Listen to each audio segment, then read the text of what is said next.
गुलेल, गुलेल में क्या है, ऐसे आप गुलेल पकड़ के तानते हो, जितने आप तानोगे उतना ही दूर गुच्छा या जो गोरहा है मिट्टी वाला हो जाता है। अब क्वेश्चन पर आते हैं, यदि किसी वस्तु पर 5 न्यूटन का बल आरोपित होता है और वस्तु बल के दिशा में 10 मीटर विस्थापित हो, तो कितना बढ़िया बात आ गया।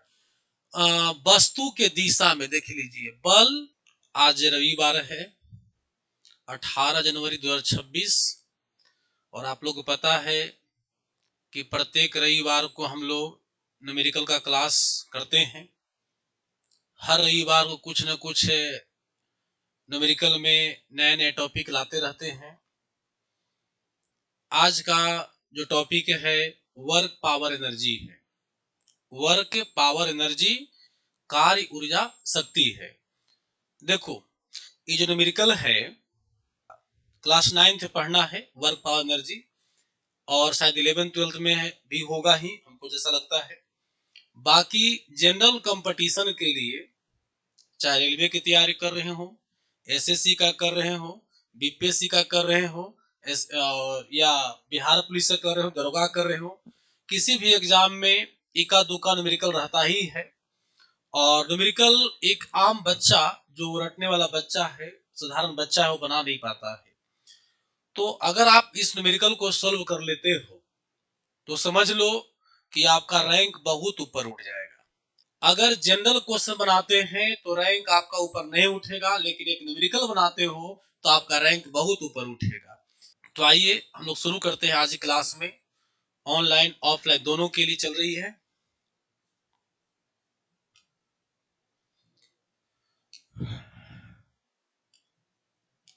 सबसे पहले हम लोग चर्चा करेंगे आज किसके बारे में, एनर्जी के बारे में।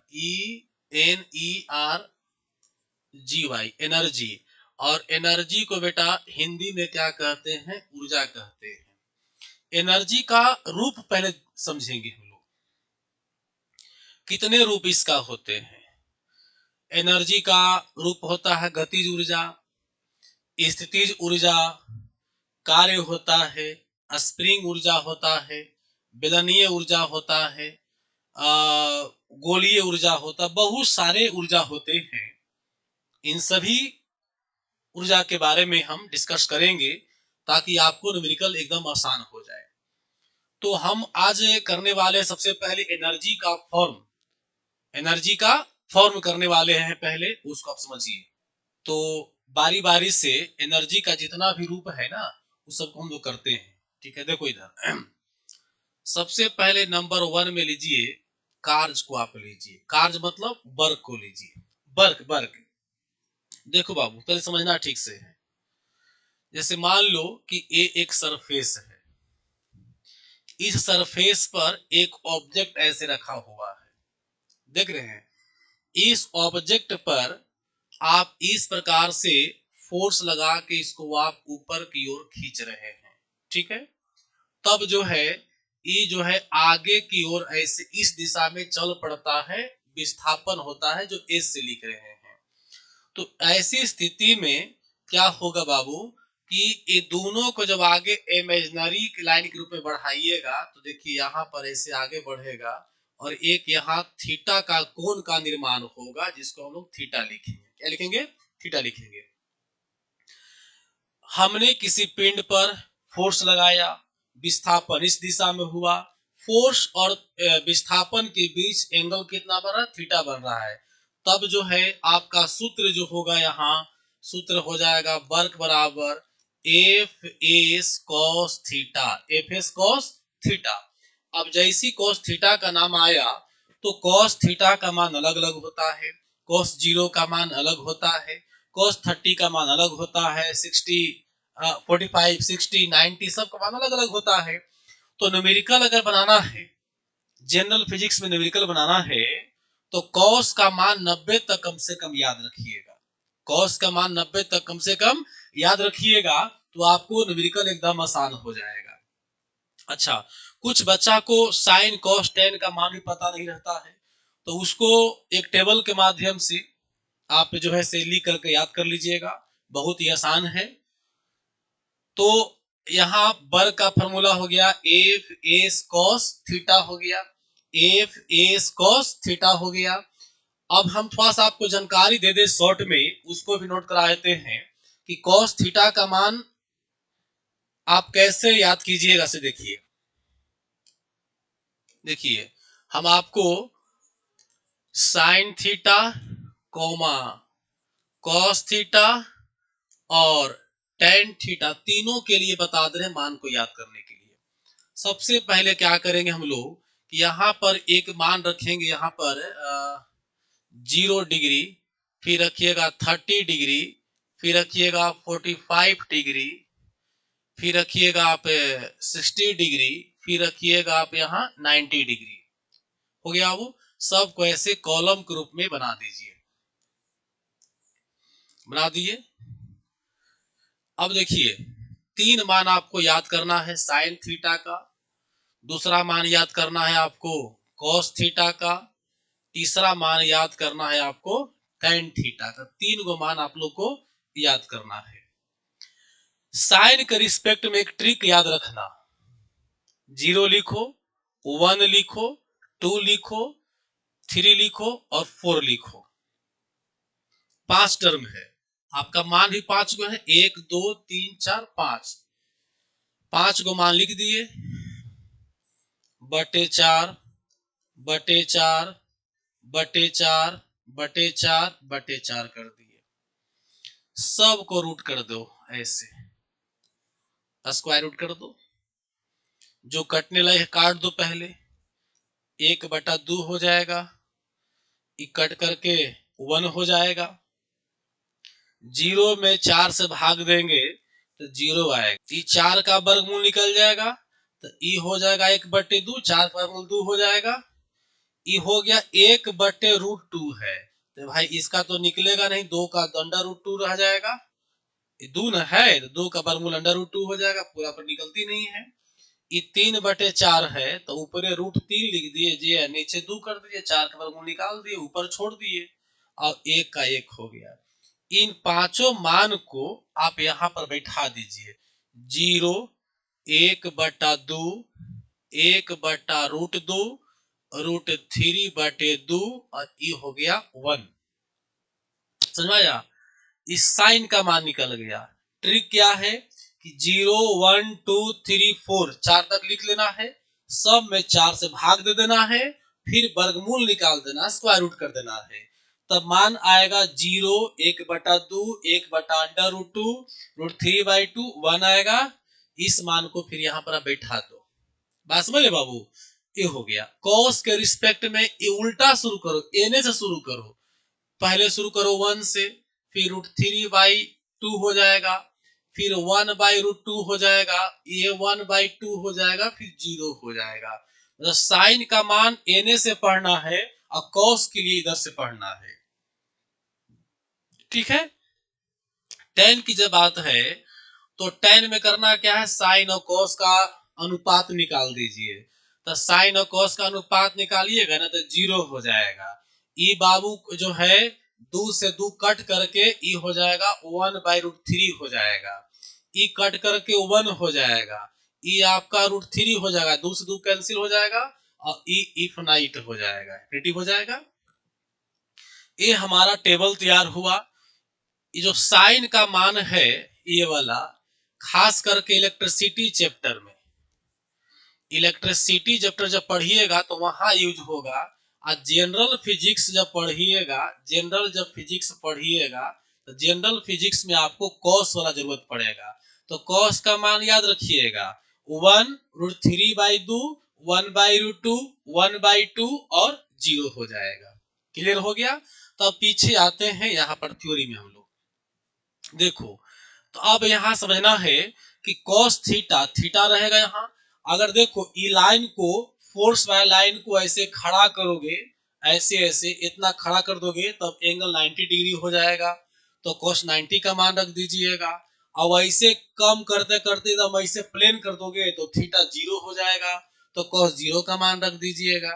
समझ रहे हैं? फिजिक्स में ज्यादातर जो है ना थीटा 0 का ही प्रयोग होता है। लिख दे रहे हैं if theta is equal to 0 degree, जब 0 डिग्री होगा तब बल और विस्थापन एक ही दिशा में होगा, एक ही दिशा में होंगे, एक ही दिशा में होगा। इस बात को एकदम गांठ बांध लेना बेटा आप लोग को कि जब थीटा 0 डिग्री होगा, जब थीटा 0 डिग्री होगा तो बल और विस्थापन एक ही दिशा में होगा, और वर्क जो होता है वो वर्क सबसे मैक्सिमम होता है, सबसे अधिक होता है। ज्यादातर एग्जाम में आपका इसी की जरूरत है। और 90 डिग्री बात कर दे, ऐसे खड़ा की बात कर दे, तो उस कंडीशन में काम शून्य होता है। वो भी नोट कर दे रहे हैं आप लोग को, लिख लीजिएगा। If theta is equal to 90 degree, थीटा 90 डिग्री होगा, ऐसे हो जाएगा, तब इस कंडीशन में क्या हो जाएगा बेटा, देखो यहां गौर से, इस कंडीशन में बल और विस्थापन एक दूसरे के लंबवत होगा। क्या होगा? लंबवत होगा, और कार्य शून्य होगा। एकदम गांठ बांध लेना है चीज को। ई पॉइंट क्या नोट करना है कि जब थीटा 90 डिग्री होगा तो बल और विस्थापन एक दूसरे के लंबवत होगा, और कार्य क्या होगा? शून्य होगा, कोई काम नहीं होगा। समझ रहे बात को? अब देखिए वर्क यहाँ क्या हो गया, वर्क हो गया यहाँ पर 0, लिख देते हैं। ये तो लिख ही दिया है इसमें हालांकि। अगला पॉइंट देखो, if theta is equal to 180 degree, 90 से पार 180 डिग्री पहुंचेगा, तब उस कंडीशन में क्या होगा, उस कंडीशन में cos 180 का मान -1 लगा देना पड़ेगा। तो कार्य जो है, जो कार्य होगा, कार्य जो है, कार्य ऋणात्मक होगी। कार्य क्या होगा?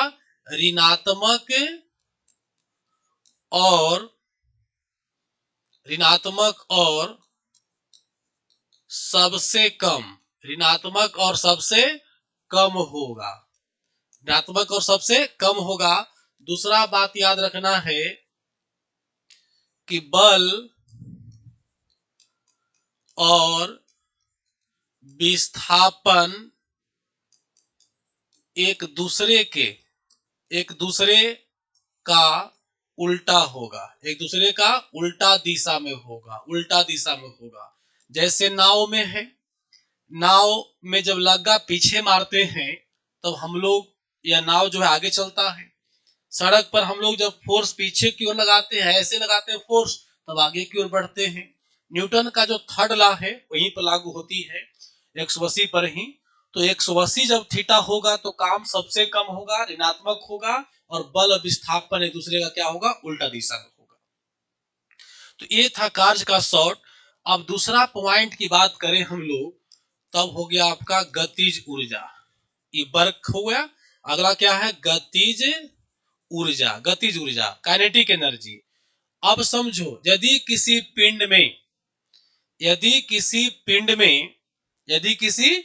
पिंड में उसके गति के कारण अगर ऊर्जा आता है, अगर किसी पिंड में उसके गति के कारण अगर ऊर्जा आता है, तो उसको बोलते हैं हम लोग गतिज ऊर्जा। उसको क्या बोलते हैं? गतिज ऊर्जा बोलते हैं। देखो ये मान लो कि पाथ है, ठीक है, और यहां पर एक ऑब्जेक्ट ले लेते हैं। देखो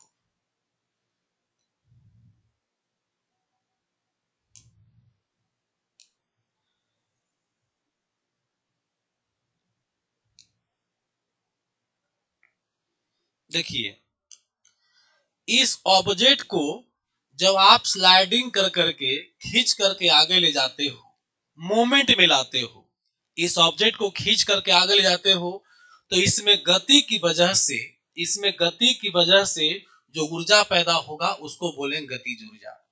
एक सिंपल उदाहरण समझो, एक आदमी बस पर बैठ करके अपना हाथ ऐसे निकाल के बाहर जा रहा था, और नीचे बाहर जो आदमी था वो खड़ा था तो थोड़ा पलट गया। तो आपके हाथ से जो चोट लगा उस आदमी को, तो ये बोलेंगे गतिज ऊर्जा की वजह से। चलती हुई गाड़ी में गतिज ऊर्जा, चलती हुई कोई भी वस्तु चल रही है तो उसमें गतिज ऊर्जा होगी। खास करके याद रखना स्लाइडिंग मोड में होता है गतिज ऊर्जा। तो इसमें अगर एनर्जी निकालना होगा आप लोग को, इसमें अगर निकालना होगा एनर्जी आप लोग को, तो energy kinetic energy is equal to होता है half m v square. Half m v square, m mass हो गया और भी इसका वेग हो गया। आप चाहे तो आप लिख सकते हैं, यहां पर चाहे तो आप यहां लिख लीजिए एम फोर मास मतलब द्रव्यमान, और V4 वेग, V4 वेग हो गया। किधर हो गया? गतिज ऊर्जा हो गया। अब तीसरा हम बात करते हैं स्थितिज ऊर्जा। तीसरा हम बात करते हैं बाबू किसकी? स्थितिज ऊर्जा की बात करते हैं। अगर किसी वस्तु में उसके स्थिति के कारण अगर ऊर्जा आता है, उसके स्थिति के कारण अगर ऊर्जा आता है, तब उस ऊर्जा को हम लोग बोलेंगे स्थितिज ऊर्जा, पोटेंशियल एनर्जी बोलेंगे। एक बात समझो, अगर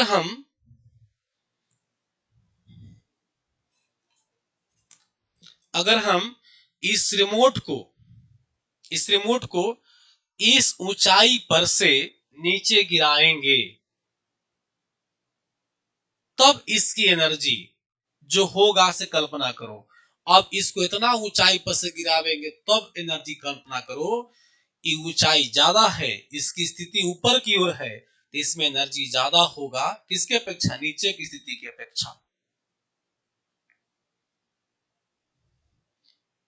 अगर कोई बिल्डिंग है और कोई आदमी खड़ा है, तो उसकी सिर से महज 1-2 फीट पर से की ऊंचाई पर से अगर माथा पर ईंटा गिर जाए तो थोड़ा बहुत टेटर उटर खाली आएगा उसको।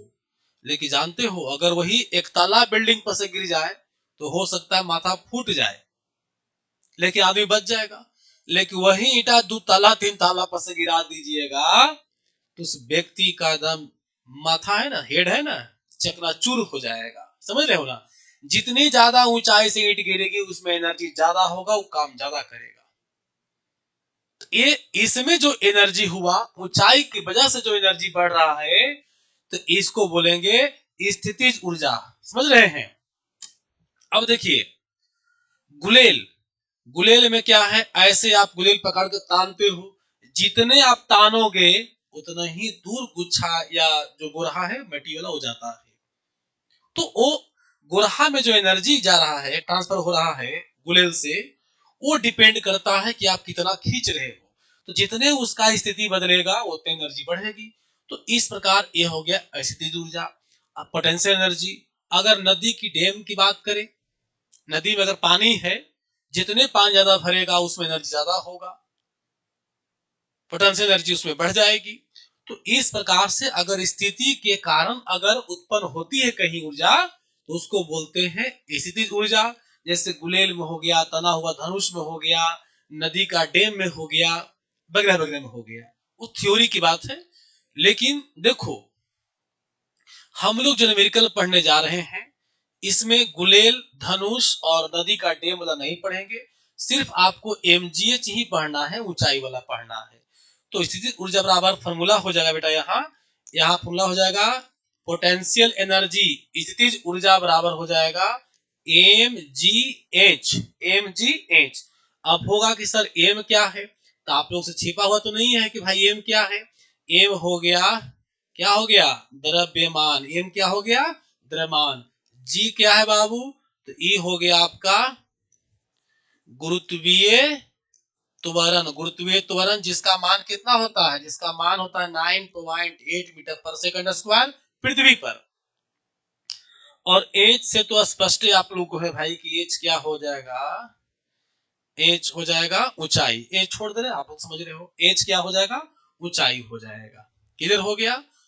अब एक बात और समझो, यहां आपने पढ़ा एफ एस कॉस थीटा, और ध्यान दो F S cos theta, theta अगर थीटा 0 डिग्री रहेगा, थीटा अगर 0 डिग्री रहेगा तो उस कंडीशन में W बराबर केवल आप एफ एस भी लिख सकते हो। कब? जब if theta is equal to 0 degree होगा तब। कैसे बाबू? तो W बराबर एफ एस कॉस थीटा होता है, तो यहां बैठाओगे एफ एस कॉस 0 डिग्री का मान बैठाइएगा, बैठाइएगा ना, तो एफ एस गुने कॉस 0 का मान 1 होता है, इसीलिए क्या हो जाएगा? सिर्फ एफ एस हो जाएगा।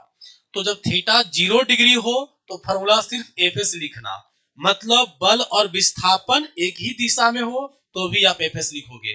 जैसी एफ एस आया इसका मतलब थीटा 0, थीटा 0 का मतलब बल विस्थापन एक ही दिशा में हो।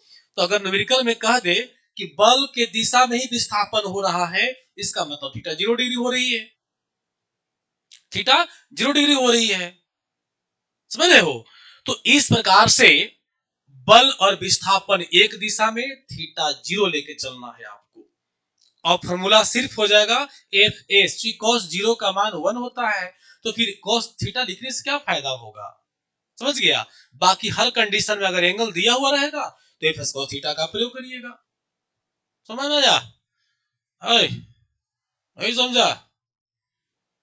अच्छा ठीक, समझा करके पोर्ट्री बना के भेज देंगे, है ना।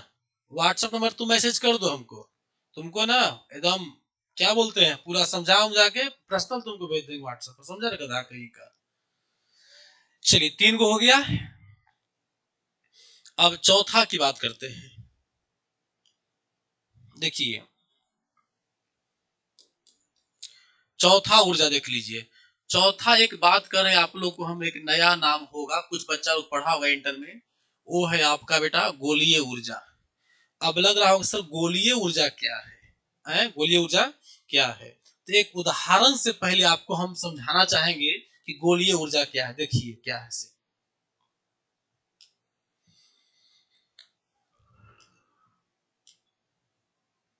कहने गया जी क्यों,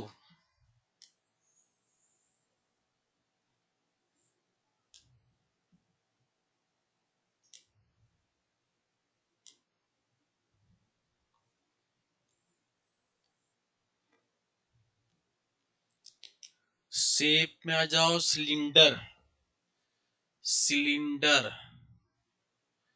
सिलेंडर कहने गया जी, इसको थोड़ा सा घुमा दो, ए सिलेंडर। देखो भाई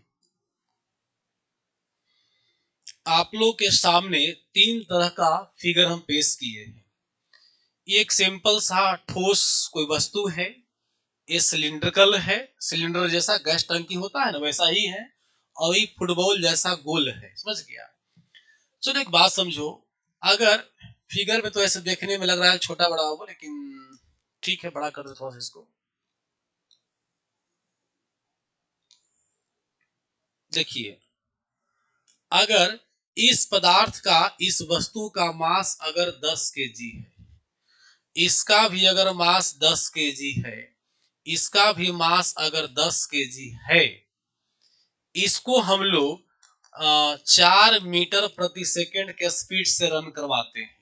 ठीक है, इसमें भी हम लोग 4 मीटर पर सेकंड का स्पीड देते हैं, इसमें भी हम लोग 4 मीटर पर सेकंड का स्पीड अगर देते हैं, समझ रहे हो, तब उस कंडीशन में बताइए यहां पर अगर काइनेटिक एनर्जी निकालिएगा तो क्या हो जाएगा? हाफ एम बी स्क्वायर, 1/2 गुने 10 गुने 4 चौका 16, 4 का स्क्वायर हो गया, काट दिए, 16 पचे 80 जूल हो गया।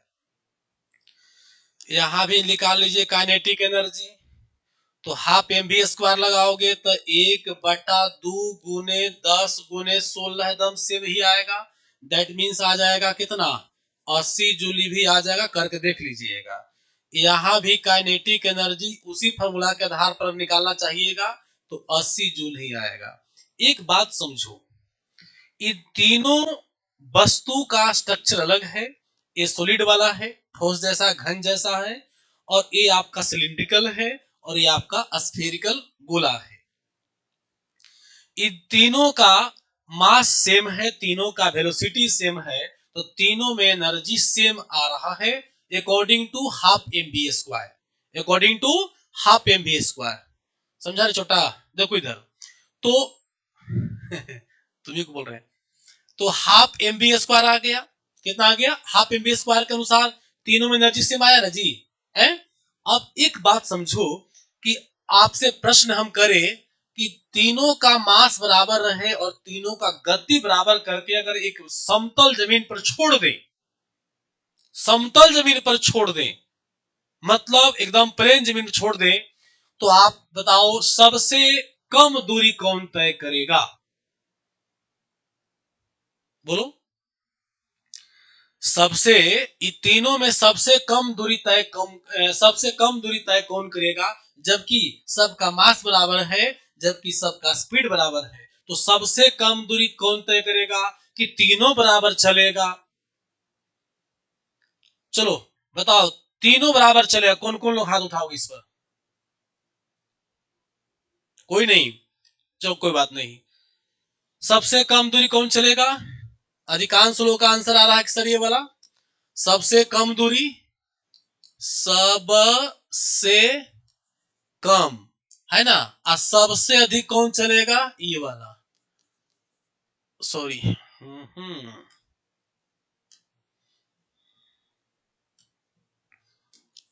सबसे अधिक चलेगा कौन वाला? गोला वाला। ये तो मध्य होगा, मतलब मध्य कहो मतलब बीच का हो गया। अब ये बताओ, आप प्रैक्टिकली रूप से बता रहे हो कि सबसे कम दूरी चलेगा, और सबसे ज्यादा दूरी कौन चलेगा? गोला चलेगा, चलेगा ना? अभी आप लोग बोल रहे हो, लेकिन एनर्जी तो बता रहा है कि सब बराबर चल रहा है, तो इसका मतलब है कि कहीं ना कहीं कुछ गड़बड़ है, तीनों का एनर्जी अलग अलग होगा। तो जानते हैं, इसके लिए इस तरह का स्लाइडिंग के माध्यम से लेगा, इसके लिए लगाइएगा आप लोग हाफ एम वी स्क्वायर। क्या लगाइएगा? Half m v square. Cylindrical के लिए लगाइएगा हाफ आई ओमेगा स्क्वायर, जड़त्व आघूर्ण गुने कोणीय वेग। आई फोर जड़त्व आघूर्ण, और डब्लू ओमेगा, ओमेगा मतलब कोणीय वेग हो गया। अब इसके लिए लगाइएगा स्फेरिकल के लिए 7/10 एमवी स्क्वायर। देख लो, अब तीनों फार्मूला का प्रयोग करोगे तो सब का एनर्जी अलग अलग जाएगा। इन तीनों में सबसे अधिक मान किसका आएगा? गोला का आएगा। और वास्तविकता भी है कि भाई गोला अधिक दूरी तय करेगी। बैठा कर देख लो, 7/10 गुने मास 10 गुने वेलोसिटी कितना? 16। 10 से 10 कैंसिल हो गया जी, 16 बलोत्रा से क्लियर हो गया। तो इस प्रकार इसके एनर्जी ज्यादा आ रहा है। तो हालांकि देखो, ये क्लास 9th लेवल में नहीं पढ़ना था, लेकिन कहीं कहीं इस पर एग्जामिनेशन में फॉर्मूला वगैरह पूछ जाता है, पूछा जाता है, इसीलिए आप लोग हम बता दिए। तो गोलीय ऊर्जा का अलग सूत्र होगा, सिलिंड्रिकल के लिए अलग होगा, और एक क्यूबाइड अगर स्लाइडिंग करके जाता है कोई वस्तु तो उसके लिए अलग हो जाएगा। तो हम लोग बात कर रहे थे गोलीय ऊर्जा का, स्फेरिकल एनर्जी। तो स्फेरिकल एनर्जी के लिए फॉर्मूला लगाइएगा आप लोग 7/10 एम वी स्क्वायर। किसके लिए? तो एक डायग्राम भी दे दो यहाँ पर, ताकि ध्यान में रहे कि यह जो है से स्फेरिकल के लग रहा है। किसके लग रहा है? स्फेरिकल के लिए लगाया जा रहा है इसको। किसके लिए? स्फेरिकल के लगाया जा रहा है। क्लियर हो गया? चलिए, पांचवा हो गया बेलनीय।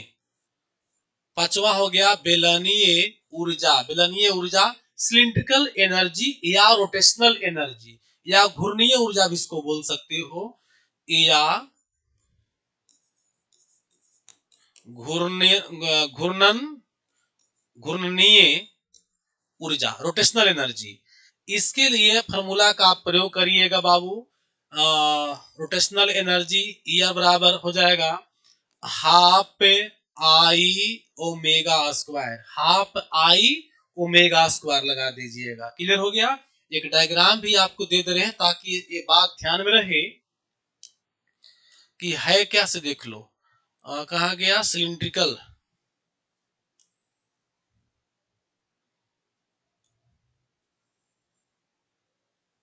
सिलिंड्रिकल के लिए हो गया, ठीक है, सिलिंड्रिकल के लिए हो गया।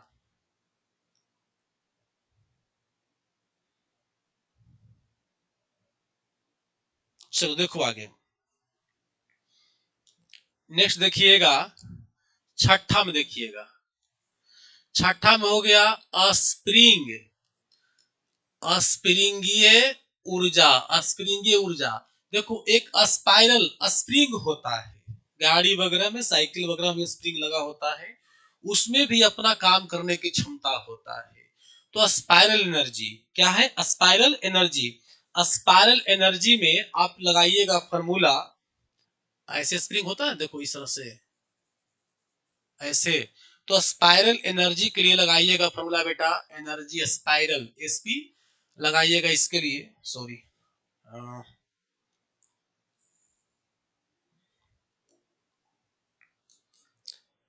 हाफ के एक्स स्क्वायर, हाफ के एक्स स्क्वायर, यहाँ पर थोड़ा सा नामकरण कर देते हैं ताकि समझिए, ई जो है से नियतांक हो गया, मेटल का नियतांक, जो मेटल है, स्प्रिंग एल्युमिनियम का बना हुआ है कि स्टील का बना हुआ है, एल्युमिनियम के बनाओगे स्प्रिंग तो खींचोगे तो खींचाले रह जाएगा, बेचारा का एनर्जी नहीं मिलेगा उसमें। स्टील का रहेगा, इस्पात का रहेगा, फौलाद का रहेगा, एक ही है, स्टील इस्पात फौलाद एक ही है, औलाद नहीं गधा फौलाद बोल रहे हैं, तीनों एक ही है। इसका रहेगा तो बहुत हार्ड स्प्रिंग बनेगा, तो ये मेटल का नियतांक हो जाएगा। और ये जो के है बेटा, ये हो गया विस्थापन, स्प्रिंग में विस्थापन कितना हो रहा है। अगर मान लो कि स्प्रिंग की लंबाई अगर 5 सेंटीमीटर है, खींचने पर वह स्प्रिंग 6 सेंटीमीटर हो गया, तो विस्थापन 1 हो गया। जितने ज्यादा खिंचाएगा उतने उसमें एनर्जी ज्यादा होगा। देखो साइकिल पर गैस टंकी उनकी या मोटरसाइकिल टंकी बांधने की रबड़ आया है मार्केट में, 15-20 का रबड़ है, उसको लोग सामान बांधने में प्रयोग करता है। वो रबड़ जितने टाइट करके बांधोगे उतना ही वो वस्तु को एकदम कस के पकड़ लेता है और झटका से खींचता है। जितने टाइट बांधिएगा उतने वो झटका दे खींचता है बाबू। कई बार तो सुन देखे हैं कुछ लोग का मुंह खींचा गया है, ऐसे निकाल रहा था हाथ छूट गया, बस मार के फाड़ दिया। चलो ये हो गया। अगर हम लोग साथ में बात करें हीट एनर्जी का,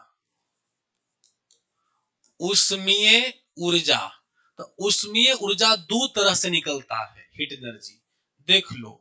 एक रहता है, निकलता है अवस्था परिवर्तन में, एक होता है अब एक हीट जो केवल अवस्था परिवर्तन करता है, अवस्था परिवर्तन करता है, और दूसरा है जो ताप परिवर्तन करता है, मतलब तापांतर करता है, तापांतर परिवर्तन।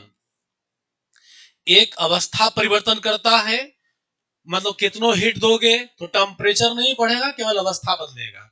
जैसे कब काम करेगा, पानी गर्म कर रहे हो, अब पानी का तापमान 100 पहुंच रहा है, 100 पहुंच रहा है, तो 100 के बाद पानी का तापमान थोड़े ना 102 हो जाएगा। कितनो गर्म करोगे पानी का ताप 100 नहीं हो, 100 से पार नहीं होगा। तब जितना भी हीट दे रहे हो वो सब हीट जा रहा है, 100 टेम्परेचर होने वाला है, मान 99 या 100 हो चुका है नहीं हो चुका तो सब भाप बन जाएगा। जिसका 90, जिस मोलिकुल का तापमान 90 से 99 से पार किया, 100 हुआ, वो भाप बढ़ के बेटा उड़ गया। तो अब जितना भी अब 99 से पार हीट हो रही है, और फिर भी आप हीट दे रहे हो, तो पानी का ताप 102, 110, 5 नहीं होगा, वो पानी को उड़ा रहा है, पानी भाप बन के क्या हो रहा है, उड़ रहा है, समझ रहे हो। तो उस कंडीशन में जो आप हीट दे रहे हो वो अवस्था परिवर्तन के लिए हो गया। और जब शुरू में पानी में जब हीट देना शुरू किया तो पानी गर्म हो रहा धीरे धीरे 10, 20, 40 ऐसे करके ना, तो ताप परिवर्तन हो गया। तो इसके लिए अवस्था परिवर्तन के लिए हीट बराबर क्यू से लिखते हैं, ये लगाते हैं मास गुने लेटेंट हीट।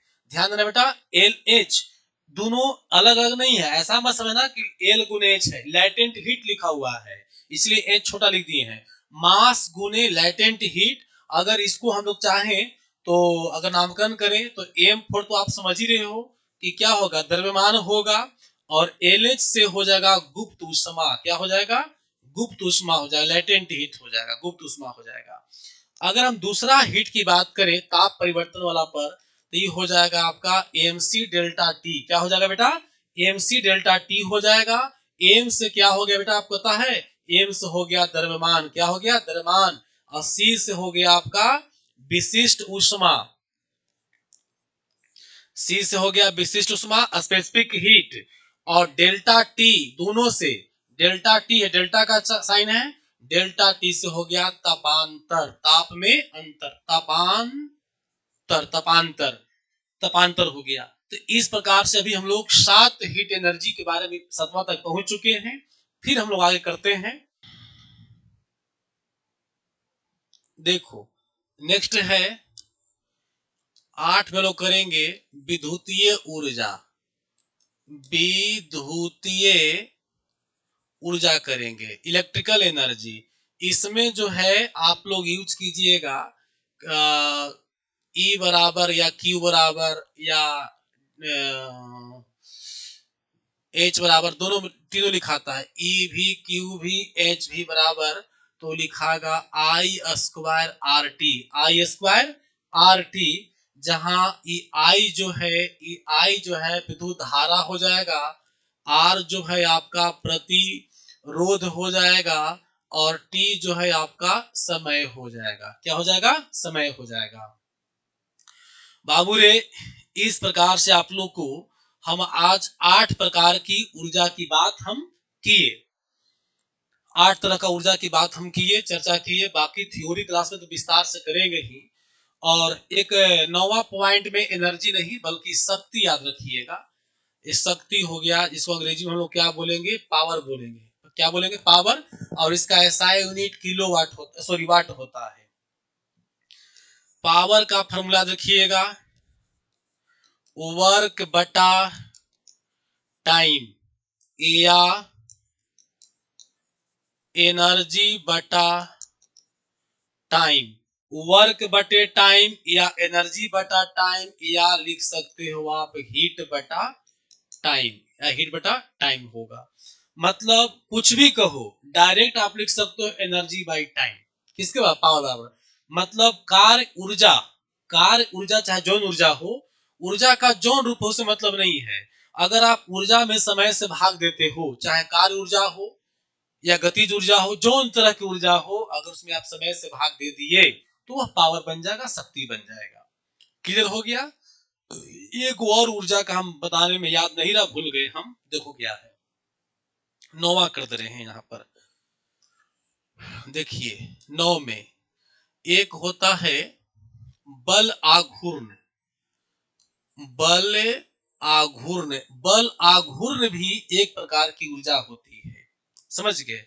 ऐसे बोल चाल की भाषा में, बोल चाल की भाषा बेटा इसका जो है एसआई यूनिट होता है न्यूटन मीटर। क्या होता है? Newton metre. और न्यूटन मीटर को तोड़ोगे तो जूल आ जाएगा। देखो कैसे, न्यूटन को तोड़िएगा तो केजी मीटर पर सेकंड स्क्वायर होगा, और गुने लग गया मीटर तो बन गया केजी मीटर स्क्वायर पर सेकंड स्क्वायर। इतने को हम लोग जूल कहते हैं, इसी को जूल कहते हैं। दैट मीन्स न्यूटन मीटर कहिए, न्यूटन मीटर कहिए, या लिखिए जूल, एक ही चीज है, एनर्जी ही है। अब फॉर्मूला की बात करते हैं। टॉर्क बराबर, टॉर्क किसको बोलते हैं इंग्लिश में? टॉर्क बराबर तो होता है बेटा फोर्स गुने रेडियस कहो या भुजा कहो, रेडियस कहिए या भुजा कहिए या आर्म्स कहिए, जो कहिए। हम आर्म्स लिख सकते हैं, आर्म्स। दैट मीन्स हिंदी में चाहोगे तो बल हो गया और गुने हो गया बल भुजा। जिस रड से आप बल लगा रहे हो वो इसी को बोलेंगे बल भुजा बोलेंगे। क्लियर हो गया? अब देखो हम लोग जो आज की क्लास करने जो आए हैं, इसमें इलेक्ट्रिकल एनर्जी, हीट एनर्जी, गोलीय ऊर्जा, घूर्णन ऊर्जा, इन ऊर्जा के बारे में नहीं पढ़ेंगे हम लोग। इस चैप्टर में आज की जो क्लास है इसमें पढ़ेंगे केवल कार्य के बारे में, गतिज ऊर्जा के बारे में, स्थितिज ऊर्जा के बारे में है, अब बल और घूर्णन के बारे में। 4 गो, बाकी पावर तो रहेगा ही साथ में, पावर तो सब में पढ़ना है।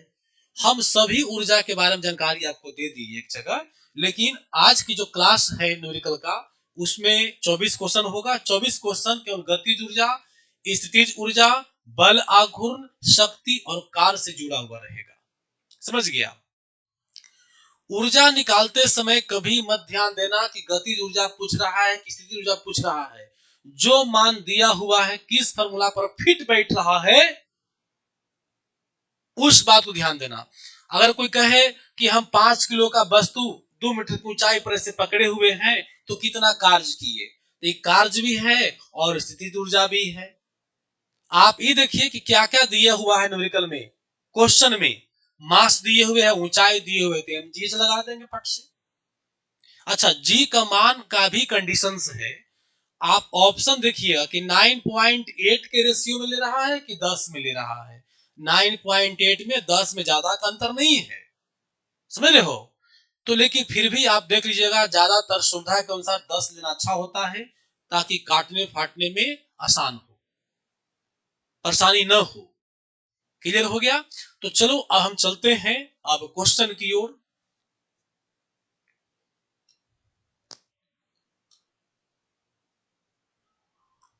चलिए अब और कहना है बाबू कि जो विद्यार्थी आज के क्लास में वीडियो से के माध्यम से, ऑफलाइन तो अलग चीज है, जो विद्यार्थी वीडियो देख रहे हैं और हमारे YouTube चैनल पर पहली बार अगर आप देख रहे हैं, तो अगर लगता है कि आपको आगे हम भविष्य में कुछ न कुछ लाभ दे सकते हैं, तो आप मेरे चैनल को सब्सक्राइब कर दीजिए और लाइक कर दीजिए। अगर और लगता है कि हमारे अलावे और भी किसी को लाभ मिल सकता है, या उसको भी शेयर कर दो।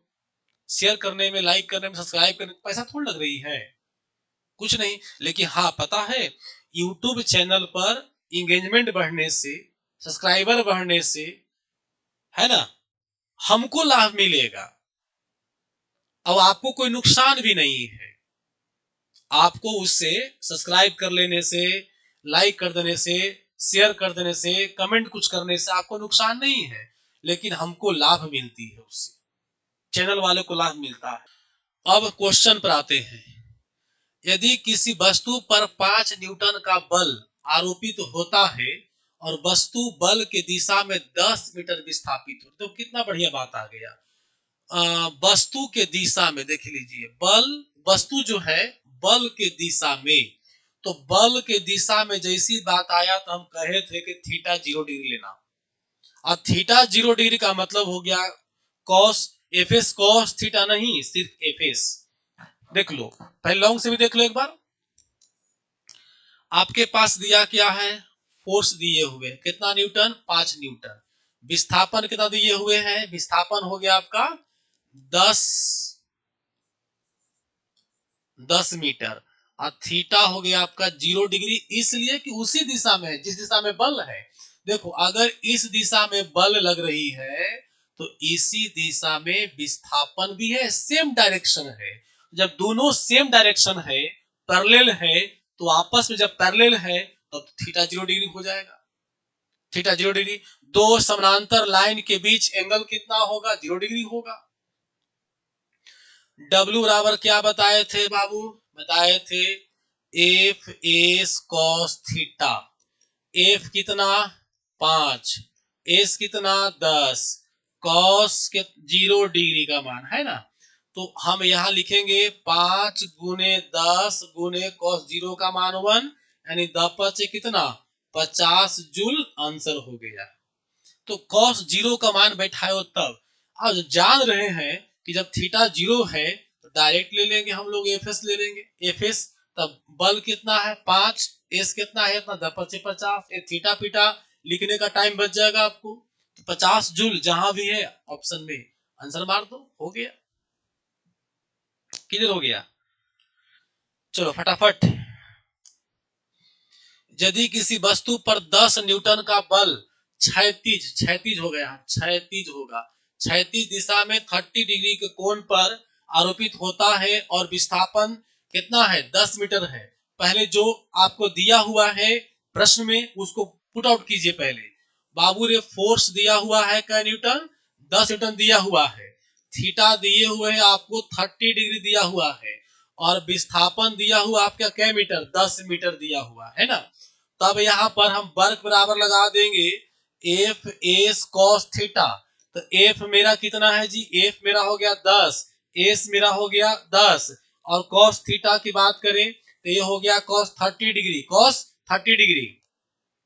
तो 10 गुने कॉस 30 का मान √3/2, √3/2 पहले पढ़ा चुके आज की क्लास में, देख लो यहाँ कहा गया जी √3 का, देख लो यहाँ पर देख लीजिए cos 30 का मान √3/2 है। तो जब cos 30 का मान √3/2 है तो फट से यहाँ आते हैं बैठा दिए। अब जो काटना है काट दो, कितना हो गया 5 दूनी 10, 50, 50 √3, इतना जूल हो गया आंसर। ऑप्शन में देख लो शायद है सी में, तो यही आंसर मार देंगे, और नहीं तो फिर तोड़ना चाहिएगा तो 50 गुने 1.32 बैठा करके लेके चलाइएगा, है ना। 17 मोटा मोटी 85 से कम हो जाएगा, 8 कुछ हो जाएगा, 85 ही होगा। चलो हो गया क्लियर। अब देखिए नेक्स्ट क्वेश्चन में आ जाइए बाबू। 10 केजी का एक पिंड जमीन से 10 मीटर की ऊंचाई पर है, उसकी स्थितिज ऊर्जा क्या होगी। बाबू रे मास कितना दिए हुए हैं, 10 केजी मास दिए हुए हैं, और हाइट दिए हुए हैं क्या मीटर, 10 मीटर हाइट दिए हुए हैं। आपसे पूछ रहा है कि एनर्जी कितना होगा, तो अब कौन सा एनर्जी लगाओगे, स्थितिज ऊर्जा पूछ रहा है, पोटेंशियल पूछ रहा है, कोई पूछे। आप देखिए एम अब एच दिया हुआ है तो एम जी लगा दीजिएगा बाबू।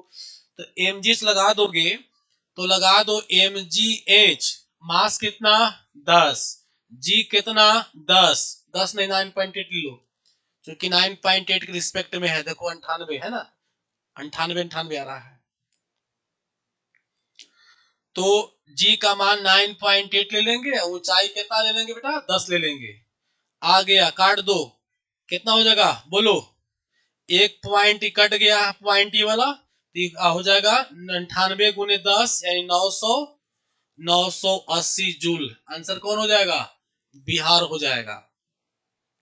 और एक बात और ध्यान देना है, क्वेश्चन सोल्व करते समय अगर हो सकता है कैलकुलेशन में कहीं बाय मिस्टेक हो तो आप मैनेज कीजिएगा वो चीज को। अब मान लो गुना ही कर रहे थे, बाय मिस्टेक हमको ऑप्शन ये भी लग रहा है, कोई मिस्टेक्स बना सकता है, तो ये आप उस पर मत देखिएगा, आप इसको सोल्यूशन कीजिए बैठ करके घर में, है ना, और जो आंसर आए वही मारिए। नेक्स्ट देखिए, 1 ग्राम और 4 ग्राम द्रव्यमान की दो वस्तुएं, है ना, दो वस्तुएं होगा, एक ही गतिज ऊर्जा से गति कर रही है, उनके रेखीय वेग का परिणाम का अनुपात क्या होगा। आपके पास दो ऑब्जेक्ट है, एक ऑब्जेक्ट यहाँ है और एक दूसरा ऑब्जेक्ट जो है बेटा यहाँ पर है, ठीक है। इसका मास जो दिया हुआ है वो है आपका कितना, 1 ग्राम दिया हुआ है। इसका मास दिया हुआ है बेटा कै ग्राम, 4 ग्राम दिया हुआ है। दोनों में एनर्जी सेम लग रहा है, एनर्जी को ई से लिख दिए, दोनों में एनर्जी सेम है। हाँ, तो कह रहा है कि दोनों का रेखीय वेग का, उनके रेखीय वेग के परिणामों का अनुपात निकालिए, इनका वेग निकालना है। तो मान लिया कि इसका वेलोसिटी v1 है और इसका वेलोसिटी क्या है v2 है, यही ना होगा। तब इसका एनर्जी बराबर क्या होगा, फॉर्मूला, एनर्जी का फॉर्मूला हो जाएगा हाफ एम v1 का स्क्वायर होगा ना, और यहाँ पर क्या हो जाएगा बेटा 1/2 गुने mv2 का स्क्वायर होगा, v2 मतलब दूसरा का। अब मान बैठा दो 1/2 गुने 1, अब v1 का मान दिया हुआ नहीं है तो इसी छोड़ देंगे। यहाँ पर मान बैठाइए तो 1/2 गुने मास 4 दिया हुआ है, v2 का मान पता नहीं है। अब हम यहाँ पर कहा गया है कि दोनों का एनर्जी बराबर है, दोनों का एनर्जी बराबर है। जब दोनों का एनर्जी बराबर है तो दोनों को ये भी जितना एनर्जी आया उतना एनर्जी भी है। तो प्रश्न से हम लोग क्या करेंगे, प्रश्न से अकॉर्डिंग टू क्वेश्चन दोनों को बराबर कर देंगे। 1/2 गुने 1 गुने V1 का स्क्वायर बराबर कर देंगे 1/2 गुने 4 गुने V2 का स्क्वायर कर देंगे। अब 1/2 से 1/2 कट गया ना। अब देखिए यहां बच गया V1 का स्क्वायर बराबर 4 V2 का स्क्वायर। आपका अनुपात किसका निकालना से देख लीजिए। हाँ ऐसे निकालना अनुपात, इसी अनुपात में। तो भाई इसको इधर लाइएगा तो ये क्या हो जाएगा V1 का स्क्वायर बटा V2 का स्क्वायर हो गया बराबर 4/1 हो जाएगा ना। तो ये V2 का स्क्वायर है, आपको पूछ रहा है बेग का अनुपात, तो दोनों तरफ स्क्वायर को खत्म करने के लिए वर्गमूल कर देंगे दोनों साइड में। तब क्या हो जाएगा, यहां बच जाएगा V1 बटा V2 बराबर 4 बराबर कितना हो जाएगा, 2 हो जाएगा वर्गमूल 1 हो जाएगा 2/1, यानी कि V1 रेशियो V2 बराबर 2:1 हो जाएगा। 2:1 आंसर क्या हो जाएगा, C हो जाएगा। देखो कभी कभी लगता होगा स्पीड ज्यादा है, तो आप क्या करो घर में इसको प्रैक्टिस करो बैठ करके आसानी से। जैसे दोबारा जाइए, जो यहाँ बैठ के पढ़ रहे हैं अभी वो घर में जाइए दोबारा इसको वीडियो पढ़ लो फिर से, है ना। और जो विद्यार्थी ऑनलाइन क्लास देख रहे हैं वीडियो देख रहे हैं वो भी इसको क्या करो कि वीडियो देख करके पहले बार बना लो फिर अपने से सोल्व करो, न समझ में आए तो फिर इसको देख लो। आज जितना भी प्रश्न है बाबू वो सभी प्रश्न आपको प्रीवियस ईयर है, थंबनेल में ही दे दिए हैं। थंबनेल में साफ दिया हुआ है नीचे में previous year question, total railway exam में, एसएससी एग्जाम में, बिहार पुलिस में जहां भी एग्जाम हुआ है सब करेक्शन क्वेश्चन है। चलो ठीक है, नेक्स्ट देखिए कह रहा है क्या कि 20 केजी का एक पिंड भूमि के ऊपर 1 मीटर की ऊंचाई पर ले जाने में कितना कार्य होगा। बस बहुत बढ़िया है, मास दिया हुआ है 20 केजी और हाइट दिया हुआ है 1 मीटर। तो बाबू रे कह रहा है कि एनर्जी क्या होगा, लगा दो ना भाई mgh, कौन बड़ी बड़ी बात है। तो मास हो गया 20 और जी का मान 10 लगा दो और 1 मीटर ही कर दो, 20 दहा के 200 जूल आंसर हो गया, आंसर सी हो जाएगा। कोई दिक्कत है नहीं ना। चलिए नेक्स्ट देखिए अब आगे देखो 5 मीटर प्रति सेकंड की दर से गतिशील एक पिंड का ऊर्जा कितना 125 है ना। तो कण का द्रव्यमान क्या होगा, बहुत सिंपल सा क्वेश्चन बेटा। देखो यहाँ वेलोसिटी दिया हुआ है कि 5 मीटर पर सेकंड है, एनर्जी दिया हुआ है कि 125 जूल दिया हुआ है, तो पूछ रहा है कि मास क्या होगा व्हाट, है ना। तो गतिज ऊर्जा दिया हुआ है ना, ऊर्जा दिया हुआ है, चलो कोई बात नहीं है। या तो mg से निकाल लो या हाफ निकाल लो, कहीं से निकाल लो।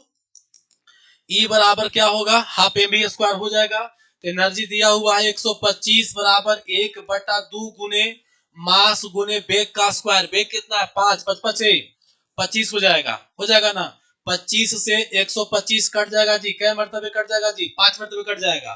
ठीक है, E पटी 2 भाग में है तो E पटी आएगा तो गुना में हो जाएगा, यानी हो जाएगा 10 बराबर m, दैट मीन्स कहेंगे कि m बराबर हो गया 10 केजी। कहां है ऑप्शन में, right C answer.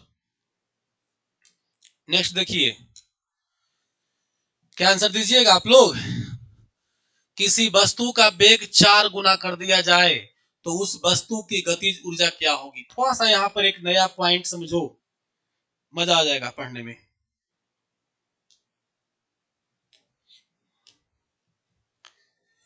Kinetic energy का फॉर्मूला होता है 1/2 mv²। क्लास 9th में या फिजिक्स क्लास में आप कहीं भी पढ़े होंगे, किसी भी टीचर के पास, किसी भी कोचिंग संस्थान में पढ़े होंगे फिजिक्स में कि लगने वाला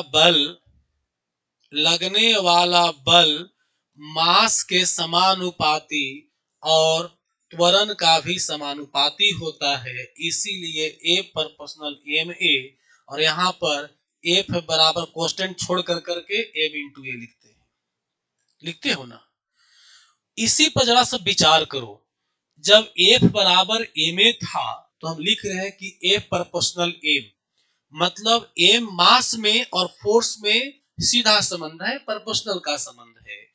त्वरण में और फोर्स में भी प्रोपोर्शनल का संबंध है, हो रहा है। तो ठीक इसी प्रकार से बेटा अगर यहां देखना चाहिएगा तो यहां भी तो हम लिख सकते हैं, देखो तो गौर से, कि एनर्जी जो है ये मास का प्रोपोर्शनल है और एनर्जी जो है वेग स्क्वायर का प्रोपोर्शनल है। मास वाला में तो एग्जाम में नहीं पूछता है, लेकिन ई वाला एकदम भी आई है, भी आई है। एनर्जी वेलोसिटी स्क्वायर का प्रोपोर्शनल होता है, समझ गया। इस कंडीशन में क्या करिएगा कि जैसे ही कहे कि वेग दुगना कर दिया जाए, वेग दुगना, तो एनर्जी बराबर 2v का स्क्वायर करोगे ना, 2v का स्क्वायर तो कितना मिल जाएगा, 4v स्क्वायर मिल जाएगा। इतना एक्स्ट्रा मिलेगा, 4 गुना हो गया, 4 गुना हो गया। और नहीं तो एक उदाहरण से भी आप समझ सकते हो कि देखो एक बॉडी है जिसका मास है 10 केजी और इसका वेलोसिटी है 4 मीटर पर सेकेंड। अगला एक बॉडी है जिसका मास है 10 केजी मान लिए हैं, अब इसका वेलोसिटी को हम मान लेते हैं 8 मीटर पर सेकेंड। एक्चुअली में इसका वेलोसिटी जो है 2 गुना कर दिए हैं, मास वही रह गया है लेकिन वेलोसिटी को हमने दुगना कर दिए हैं। तब देखो एनर्जी क्या होगा, 1/2 mv², 1/2 गुने 10 चौका 16, काट दो, क्या मरतबे 8 मरतबे 80 जूल आ गया। यहां पर एनर्जी निकाल के देखो, 1/2 गुने mv² होगा तो 1/2 गुने 10 गुने 88 64, काट दो 32 दूनी 64, 320 जूल यहां आ गया। अब देखिए गौर से कि ये 80 आया तो ये कितना आया 320, 8 चौका 32, 4 गुना आया। देख लो जब हमने वेलोसिटी को दुगना किया तो हमारा एनर्जी 4 गुना आ गया, समझा। अब अगर 3 गुना करोगे तो उसको भी आप देख लो, उसको भी देख लीजिए कि 3 गुना पर कितना आता है। मान लो कि भाई मास इसका 10 केजी है, छोड़ दो, वेलोसिटी को मान लेते हैं चढ़ती आई 12 मीटर पर सेकेंड मान लिए, तो अब एनर्जी यहां निकाल दे रहे हैं, हाफ mv², हाफ गुने 10 गुने 12 गुने 12, काट दो 6 मरतबे कट गया तो 12 छक 72, कितना हो गया 720 जूल हो गया। अब जरा इसको कंपेयर कराओ कि स्पीड आपने कै गुना इसका किया था, स्पीड आपने किया था 3 गुना किया, इसके अपेक्षा आपने 3 गुना किया, तब बेटा इसका जो एनर्जी है देखो कै गुना हो गया, 9 गुना हो गया। देख लो 8 9 72।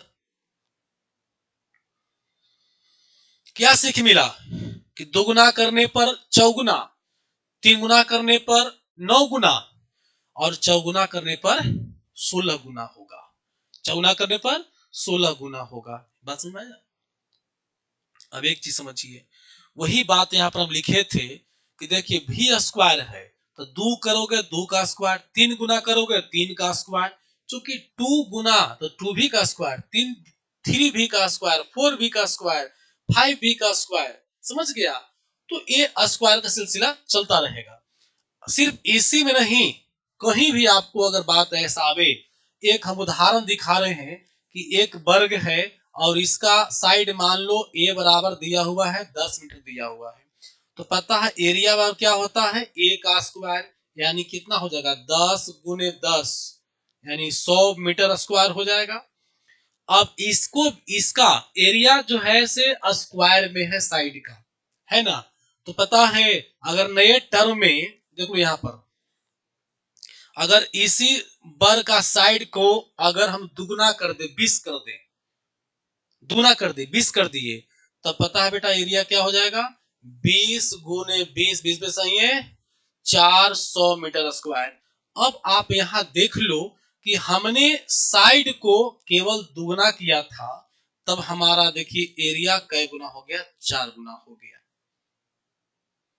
तो ये जो हम फार्मूला बता रहे हैं ना बाबू, ये फार्मूला सिर्फ यही लागू नहीं होगा, ये फार्मूला फिजिक्स के अलावा मैथ में भी लागू है। कोई भी फार्मूला में अगर ऐसा कंडीशन है तो आप देख लेना कि स्क्वायर में है कि बिना स्क्वायर में है।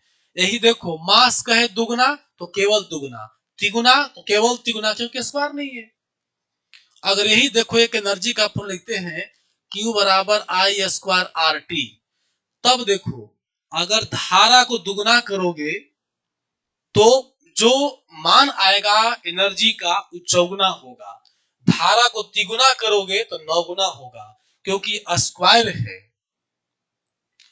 मतलब Q का रिलेशन है धारा स्क्वायर से, तो 2i स्क्वायर मतलब 4i स्क्वायर हो जाएगा, 3i स्क्वायर मतलब 3 9i स्क्वायर हो जाएगा। जबकि अगर R के बात करें तो Q प्रोपोर्शनल R, R दुगना करोगे तो केवल दुगना, तिगुना करोगे तो केवल तिगुना होगा। समझ में आया? कि मैं तो ये पूछता है कि किसी वर्ग की एक भुजा को दुगना कर दिया जाए, तिगुना कर दिया जाए, तो उसका एरिया कितना गुना हो जाएगा? तो आप उसका एरिया याद रखिएगा। कोई चीज पूछे उसका फार्मूला में देखो कि क्या रिलेशन उसके साथ में है। समझ में आ गया? चलो अब क्वेश्चन पर आइए। करा बेग को 4 गुना कर दिया गया, यानी 4 भी कर दिया गया, तो 4 भी का स्क्वायर कितना हो जाएगा बेटा? कितना हो जाएगा पता है? इस 16 भी स्क्वायर हो जाएगा जी, तो मतलब 16 गुना हो जाएगा। लेकिन क्वेश्चन वो नहीं पूछ रहा है कितना गुना बढ़ जाएगा, पूछ रहा है। अब मेरा एक बात समझो, अगर एक व्यक्ति के पास 5 रुपया है, कहीं से और पैसा इसके पैकेट में आया, तो यह जो है से पैसा 20 रुपया हो गया। पता है पहले की अपेक्षा की अगर बात किया जाए तो ई पैसा कै गुना हो गया? 4 गुना हो गया। पंचों के बीच 4 गुना हो गया। लेकिन बात करें कि बढ़ा कितना, बढ़ा कितना, तो 20 माइनस 5 यानी कितना बढ़ा? 15 रुपया ना बढ़ा बेटा।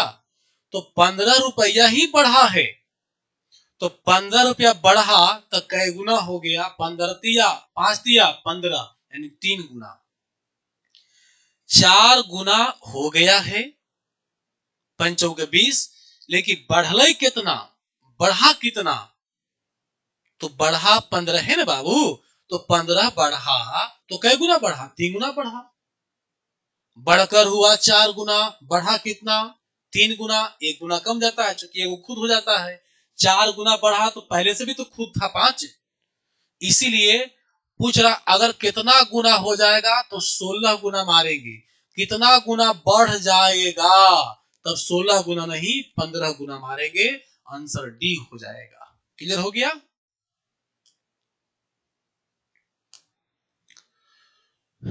चलो यहां पर भी एगो आपको टर्म समझा दे, बड़ी आसान हो जाएगा, देख लो गौर से।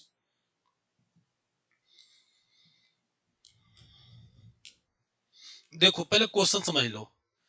किसी वस्तु की गतिज ऊर्जा 44% बढ़ जाती है, वृद्धि हो जाए, तो उसके दरमान स्थिर रहे, दरमान स्थिर रहे या है, दरमान स्थिर है, दरमान स्थिर है, तो संवेग कितना परसेंट बढ़ जाएगा? संवेग की बात मत करो, हाँ संवेग हटा दो, संवेग नहीं पढ़े लोग, खाली वेग की बात करो। वेग कितना परसेंट बढ़ जाएगा सो पूछ रहा है। तो ऐसा क्वेश्चन हो तो टीचर लोग बहुत जानते हो, मान करके या मान रख करके बनवाते हैं। आप वैसे नहीं बनाइए, आप एकदम सिंपल ऐसे बनाइए, एकदम बेसिक तरीका से। मान लीजिए कि वेलोसिटी आपका 10 मीटर पर सेकंड था, ठीक है? तो वेलोसिटी 10 मीटर प्रति सेकंड था, और मास भी कुछ मान ही लो, मास मान लो कि आपका वो भी 10 मीटर 10 केजी है, 10 केजी है। बाबू रे ई हो जाएगा हाफ एम वी स्क्वायर हो जाएगा, एनर्जी बराबर। तो 1/2 गुने मास 10, और 10 10 कितना हो गया? 100 हो गया। ई काट दो कितना? 5, तो ये हो गया 500 जूल हो गया। कितना हो गया? 500 जूल हो गया।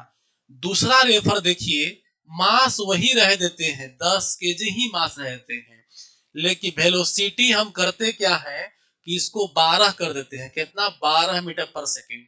ये 12 कैसे लाए? तो 12 में हम क्या किए हैं कि मात्र 2 नहीं बढ़ाए हैं, 20% वेलोसिटी इंक्रीज कर दी परसेंटेज में। अभी इसकी पिछले क्वेश्चन में सिखाए थे दुगुना तिगुना गुना वाला, अभी हम सिखा रहे हैं कि परसेंटेज की बात मैं कर रहा हूं कि अगर 10%, 20%, 30% बढ़ाओगे तब क्या प्रभाव पड़ेगा। बाबू रे, वेलोसिटी पर 10 था, हम इसे 20% बढ़ा दिए, तो 20% बढ़ाए तो क्या हो गया? 10 प्लस 10 का 20% बढ़ाए ना, तो कितना हो गया? 10 प्लस 2 यानी कितना हो गया? 12। यही तो हम किए हैं, ठीक है। तब एनर्जी आप निकालिए, एनर्जी क्या होगा? 1 बटा सॉरी, तब हो जाएगा एनर्जी बराबर हाफ mv² हो जाएगा। तो 1/10 गुने v का स्क्वायर, 12 गुने 12, काट दे 6 दूनी 12, 12 छक 72, 720 जूल हो गया। बाबू रे देखो यहां पर कितना आया? 500 जूल। जब 20% बढ़ा दिए वेलोसिटी को तो कितना आ गया? 720 जूल आ गया। समझो कि ई आपका 500 इतना में खरीदा, क्रय मूल्य हो गया, क्रय मूल्य हो गया। अब आपने बेचा कितना में? बढ़ाकर बेचा, ये मतलब हो गया विक्रय मूल्य हो गया। समझ गया?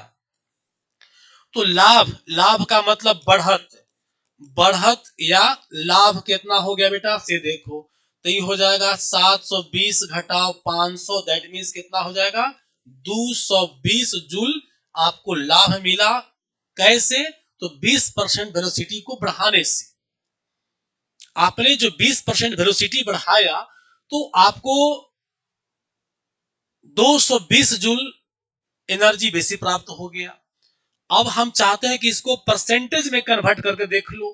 परसेंटेज में कन्वर्ट करो तो क्या होगा? परसेंटेज में आप क्या पढ़? लाभ गुने 100 बटा क्या? क्रय मूल्य पढ़े ना। तो लाभ कितना हुआ? 220 गुने 100, क्रय मूल्य कितना? 500। काट दीजिए, कै मरतबे? 5 मरतबे। 44 बचे 220, 44% आंसर हो गया। निष्कर्ष क्या निकला कि जब आप वेलोसिटी को 20% बढ़ाए तब यह 44% बढ़ गया। जब आप 20% बढ़ाए तो 44% बन गया। और कितना टाइम लिया? बहुत ज्यादा समय लिया ना। तो आप इतना समय दोगे जनरल कंपटीशन में तो समझ में आया कि मैट्रिक थोड़े पास करना है ना। समझ में आया कि एक दो क्वेश्चन सोल्व करे घंटी बच जाएगा, टाइम हो जाएगा। आप जनरल कंपटीशन की तैयारी करने आए हैं, ना कि मैट्रिक और इंटर पास करने आए हैं। मैट्रिक और इंटर पास करना होता है ना, उन एग्जाम में बीता से नाप के लिखना पड़ता है कि भर बीता मतलब अभी 10-12 बीता हुआ कि नहीं हुआ है ना। लेकिन जनरल कंपटीशन में बीता से कितना पेज भरे उससे कोई मतलब नहीं है, आपको क्वेश्चन कितना टच करते हैं वो माने रखता है। समझ में आया बाबू? तो देखो इतना लंबा ऐसे बनाओगे, उसी के लिए एक शॉर्टकट ट्रिक बता रहे हैं, वो आप कर लो। बहुत बेहतरीन तरीका से आप सोल्व कर लो। देखो ट्रिक्स क्या है। आप जनरल ई वेलोसिटी को 10 मान के चलना। कितना मान चलना? 10। तब 10 माने हम, तब इस कंडीशन में, तब इस कंडीशन में भी स्क्वायर का मान कितना हो जाएगा? 100 हो जाएगा। ठीक है। अब देखो इसी वेलोसिटी में आप इंक्रीज कर दो 10% का, तब वेलोसिटी कितना हो जाएगा? तब वेलोसिटी हो जाएगा, तब वेलोसिटी हो जाएगा 10 प्लस 10 का 10%। दैट मीन्स कितना हो जाएगा बेटा? दैट मीन्स हो जाएगा आपका बराबर 11 हो जाएगा। कितना हो जाएगा? 11 हो जाएगा। 10% का 10 का 10% एक ही ना होगा। 10 प्लस 1 इक्वल टू 11 हो जाएगा। तब देखो, तब यहां जब 11 हो जाएगा तब भी स्क्वायर बराबर कितना हो जाएगा पता है? 121 हो जाएगा। 121 हो जाएगा। आपके पास जब मूल था कोई चेंजिंग नहीं, तो भी स्क्वायर का मान कितना आया बेटा 100 आया। जब 10% इंक्रीज करा दिए तब कितना आया 121 आ गया। कितना इंक्रीज किया, कितना इंक्रीज किया वो देखो, तो बढ़त कितना गया, बढ़त बराबर चला गया, मतलब लाभ बराबर लाभ हम लोग को प्राप्त हो गया 121 माइनस 100 बराबर 21, है ना। तो ई हो गया क्रय मूल्य, ई हो गया विक्रय मूल्य, लाभ कितना मिला 21। और जिसका मैथ स्ट्रॉन्ग है वो समझ रहा है कि परसेंटेज भी कैसे आएगा, क्योंकि जो 100 वैल्यू पर जो मान आता है उसको परसेंटेज ही कहते हैं। तो इसको परसेंटेज भी करोगे, लाभ गुने 100 बटा क्रय मूल्य, क्रय मूल्य कितना 100 कैंसिल, कितना आ गया 21% आ गया। समझ में आया बात को। तो अब हम इसको 21% आ गया ना, दैट मीन्स 21% ही कह देंगे हम लोग इसको। तो इसको एक ट्रिक के माध्यम से कैसे सोल्व करोगे ये तो बता दिए लॉन्ग में से। देखो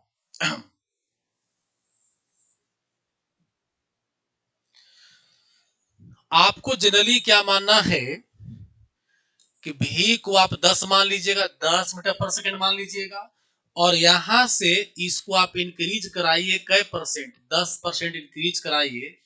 तो ऐसे समझना 10 का 10% मतलब 11, मतलब 11 का स्क्वायर मतलब 121, 121 का मतलब माइनस 100 बराबर 21% आंसर। कैसे 10% बढ़ा दिए 11 हो गया, 11 का स्क्वायर किए 121 हो गया, तो हमारा मूल कितना है 100, 10 का 100 होगा ना मूल में, तो ये कितना हो गया, घट गया तो कितना बचा 21 बच गया, 21% हो गया। इसी प्रकार से अगर आप इंक्रीज कराते हो प्लस 20%, तो बेटा यहां पर जो है, यहां पर जो है वेलोसिटी 12 हो जाएगा, तो 12 का स्क्वायर 144 कर देना है, माइनस अपना 100 निकाल लो, बच जाएगा 44%। इसी तरह से और भी आगे अगर आपको 30% की बात कर दिया जाए तो 30% दैट मीन्स कितना 13 लिख चलना है, 13 हो जाएगा, 3 बढ़ जाएगा, 10 3 13, तो 13 का स्क्वायर करिएगा तो 169 हो जाएगा माइनस 100, यानी 69% बढ़ जाएगा। क्या एनर्जी, हम लोग बढ़ा किसको रहे वेलोसिटी को, तब एनर्जी इतना बढ़ जा रहा है। इसी प्रकार से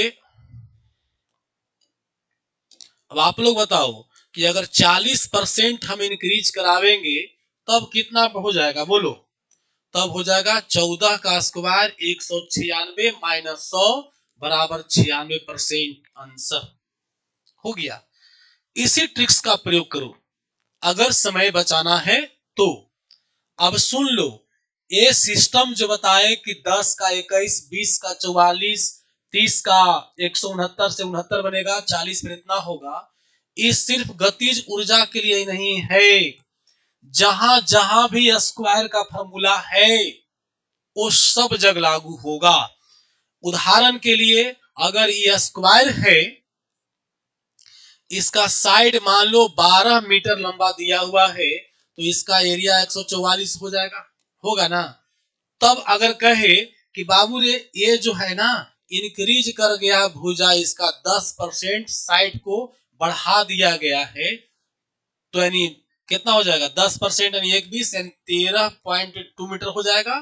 तब इसका एरिया कितना बढ़ जाएगा, आंख मुंद करके एरिया बढ़ा दें डायरेक्ट 144 का कै परसेंट 21% बढ़ जाएगा डायरेक्ट एकदम। जब ध्यान दो, जब साइड 10% बढ़ा तो एरिया 21% बढ़ेगा। क्यों बढ़ेगा, क्योंकि एरिया जो है आपका साइड स्क्वायर का प्रोपोर्शनल होता है। यहां क्यों बढ़ रहा है स्क्वायर में, यहां भी स्क्वायर अगर क्यों कर रहे हैं, क्योंकि यहां पर जो है एनर्जी जो है वेलोसिटी का स्क्वायर होता है, वेलोसिटी दिया हुआ है स्क्वायर होता है, इसीलिए स्क्वायर फॉर्म का लागू हो रहा है। जहां जहां भी फॉर्मूला में ऐसा स्क्वायर है उस सब में 10 का 21 और 20 का 44, 30 का 69 आंसर होगा। ठीक है बाबू, चलो अब देखो आपसे अगर उल्टा पूछ दे, कभी ऐसे पूछ दे, देखो कि अगर एनर्जी जो है, एनर्जी एनर्जी एनर्जी ही 44% बढ़ गया है, एनर्जी 44% बढ़ गया है, कितना परसेंट? 44% एनर्जी ही बढ़ गई है। तो जब एनर्जी बढ़ गया 44%, तो वेलोसिटी कितना बढ़ेगा? वेलोसिटी कितना बढ़ेगा? तो उस पर देखिए वेलोसिटी कितना बढ़ जाएगा, से देखिए। तो आपको पता है, सिखाए थे ना, 44% कितना पर आ रहा है? 20%, यानी आंसर 20 आना चाहिए। कैसे लाएंगे? इसको उलट दो, जैसी कहा 44, तो 44 में पता है 44 कैसे आया था? आप 100 घटाए थे, तो यहाँ पर 100 ऐड कर दो, उल्टा कर दो, तो ये हो गया 144। 144 किसका स्क्वायर हुआ था? देखिए 144 स्क्वायर करके आया था, किसका? 12 का, यानी 12 का स्क्वायर हुआ था। तो 12 का स्क्वायर का मतलब वेलोसिटी कितना हो जाएगा? 12 हो जाएगा। तो वेलोसिटी 12 आ गया। तो जब वेलोसिटी मेरा 12 आ गया, तो मेरा मूल कितना था? 10। मूल कितना था? 10। तो मूल मेरा 10 है, 10 घटा दो, इसमें कितना बचेगा? 2 बचेगा। तो बाबू रे 2 को परसेंट में चेंज कर दो, 2 गुने 100, अब बटे कितना हो जाएगा? बोलो, बटे हो जाएगा 10। मूलधन 10 ना था वेलोसिटी के लिए। क्या निकाल रहे हो? वेलोसिटी निकाल रहे हो ना। वेलोसिटी कितना आया? 12। हमारा मूलधन कितना था वेलोसिटी में? 10। देखो 10 माने थे, तो 10 तो कै परसेंट हुआ? तो लाभ, वेलोसिटी लाभ गुने 100 बटा वेलोसिटी क्रय मूल। तो काट दिए, कट गया, 10 दूनी 20% आंसर। ऐसे बनाने का तरीका हो गया। नहीं तो अगर आप अक्सर प्रैक्टिस में रहिएगा, तो आपको इसी याद रहेगा, 10 के 21, 20 का 44, 30 का 69, 40 का 96, ये तो एकदम याद आसान हो जाएगा करने के लिए। चलो क्वेश्चन पर आ जाओ। हो हाँ, अरे क्वेश्चन तो पीछे लगता है कि देखो, तो एनर्जी कह रहा है कि 44% बढ़ गया। तो एनर्जी जैसी कहा कि 44% जो है एनर्जी बढ़ गया है ना, तो बस क्या करेंगे, वेलोसिटी 20% बढ़ जाएगा। कोई डाउट? आंसर क्या मारोगे? सी मारिएगा। 5 के द्रव्यमान वाली बंदूक के से 10 का पावर -2 kg की गोली 500 मीटर प्रति सेकंड की गति से फायर की जाती है, तो गोली की गतिज ऊर्जा का बंदूक की गतिज ऊर्जा से अनुपात क्या होगा? है ना। सबसे पहले को बंदूक बना लो यहाँ।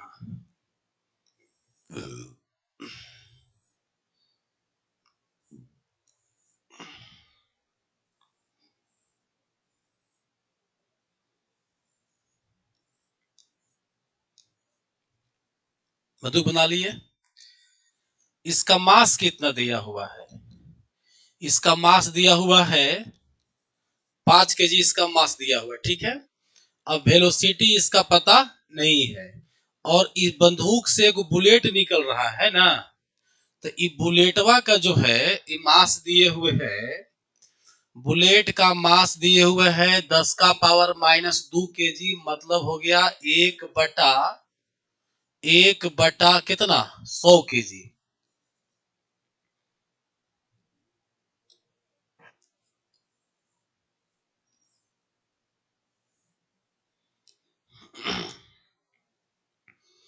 इसका मास दिए हुए है 1/100 kg दिए हुए है, और इसका स्पीड दिए हुए है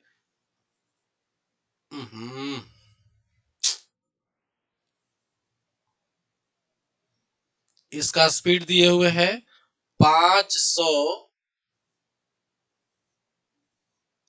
मीटर पर सेकंड दिए हुए है, ठीक है। अब देखो, अब एक बात समझो, कह रहा है कि इसका ऊर्जा और इसका ऊर्जा का अनुपात क्या हुआ, गोली का ऊर्जा और इसका ऊर्जा का अनुपात क्या होगा। तो यहाँ तो मास है, वेलोसिटी भी है, तो भाई ऊर्जा तो निकल जाएगा, लेकिन यहाँ तो सिर्फ मास है। तो मास है तो ऊर्जा वेग निकालना पड़ेगा, तब तो ऊर्जा निकलेगी। तो वेग निकालने के लिए हम लोग सहारा लेंगे संवेग संरक्षण सिद्धांत का। संवेग संरक्षण सिद्धांत क्या है समझिए। संवेग संरक्षण सिद्धांत में ही बताया गया है कि अगर बंदूक से गोली निकलती है तो जिस संवेग से गोली आगे जाएगी उसी संवेग से बंदूक भी पीछे हटेगा। उसी संवेग से बंदूक कहां हटेगा? पीछे हटेगा। समझ रहे हो? तो यहां पर जो है संवेग संरक्षण सिद्धांत लगा करके हम लोग और ये इसका बंदूक का संवेग वेग निकाल लेंगे। तो सिद्धांत लगाइए, यहां लिखिए।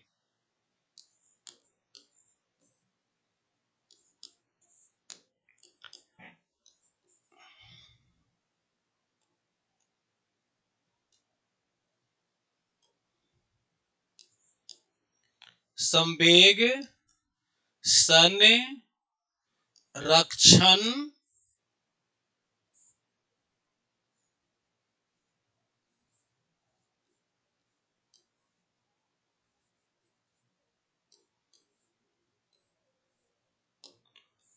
कुछ टेक्निकल प्रॉब्लम आ रहा है, क्या आ रहा है दिक्कत?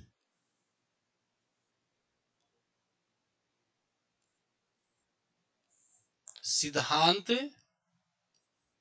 से संवेग संरक्षण सिद्धांत से क्या हो जाएगा बाबू? संवेग सिद्धांत से हो जाएगा बंदूक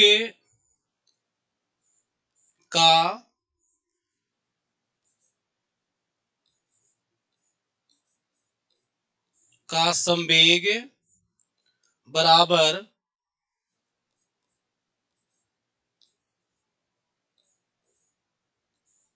गोली का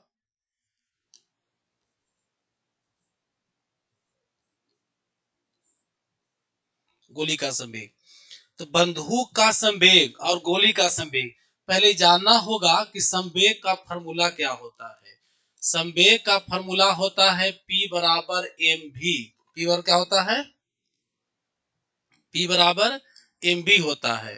तो P बराबर mv मास गुने वेलोसिटी। तो बंदूक का मास कितना है? 5। तो 5 लिख देंगे, वेलोसिटी नहीं पता है तो गुने वेलोसिटी लिख देंगे, बराबर गोली का संवेग। तो मास गुने वेलोसिटी, तो 1/100 इसका मास हो गया ना, और गुने वेलोसिटी, तो इसका वेलोसिटी हो गया आपका 500, इसका वेलोसिटी हो गया।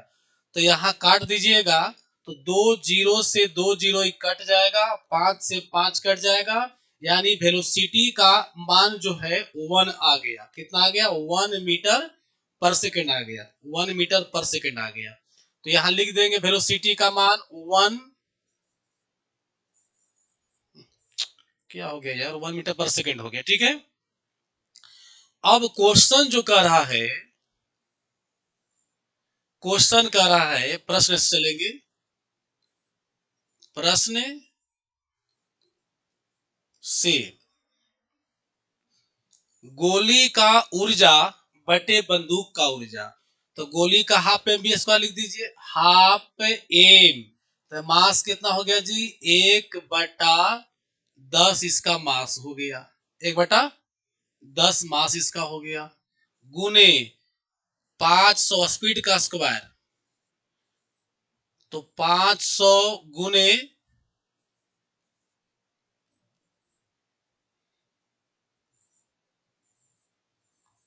500, अब बटा हो जाएगा बंदूक का ऊर्जा, गतिज ऊर्जा। तो 1/2 गुने बंदूक का मास गुने बंदूक का वेग, 1 गुने 1। काटिएगा तो हाफ से हाफ कट गया, है ना। ई 2 जीरो से 2 जीरो यहाँ काट दीजिए, ई 5 से ई 5 काट दीजिए, तो आ गया कुल कितना आ गया काट कपट करके। तो काट कपट के आ गया हम लोग को 500। कितना आ गया? क्या हो गया यार इसको? 500 हो गया, 500। तो ऑप्शन में 500 तो कहीं नहीं है। देखो 0.5 के फॉर्म में आंसर है, तो इसको हम लिख सकते हैं, पहले ऐसे कर लो, 5 गुने 100 हो जाएगा। इसको और तोड़ दो तो 0.5 गुने 1000 कर देंगे। 1000 कर देंगे मतलब हो गया 0.5 गुने 10 का पावर 3। आंसर हो गया आपका, आंसर हो जाएगा ए हो जाएगा। आंसर कौन हो जाएगा? आंसर हो जाएगा आपका ए हो जाएगा। ठीक है। कुछ बोर्ड में टेक्निकल इशू आ रहा है, इसके वजह से थोड़ा सा राइटिंग में प्रॉब्लम हो रही है। 50 केजी भार का लड़का 6 मीटर खड़ी रस्सी पर 1 मिनट में चढ़ता है, तो लड़के द्वारा चढ़ाई करते हुए शक्ति गणना करें। शक्ति और क्या बोले थे? बोले थे कि एनर्जी बटा टाइम लगाइएगा। तो देखिए एनर्जी क्या हो जाएगा, एनर्जी लगा दीजिएगा mgh बटा टाइम जो दे है वो लगा देना है। तो mgh मतलब मास, तो मास हो गया कितना 50, g का मान 10 और h का मान 6। अब बटे टाइम कितना मिनट, 1 मिनट का मतलब क्या सेकंड, 60 सेकंड ले लिए। काट दीजिए बाबू, 10 छक 60 हो गया, यानी आंसर कितना हो गया 50 वाट। आंसर कौन हो जाएगा? ऑप्शन ए हो जाएगा। ऑप्शन ए आंसर हो जाएगा। 11 में देखिएगा, एक कण का वेग अपने आरंभिक मान का 1/3 कर दिया गया। देखिए वेलोसिटी को जो है ना 1/3 कर दिया गया है, तो 1/3 का स्क्वायर करोगे ना तो कितना आ जाएगा 1/9 हो जाएगा।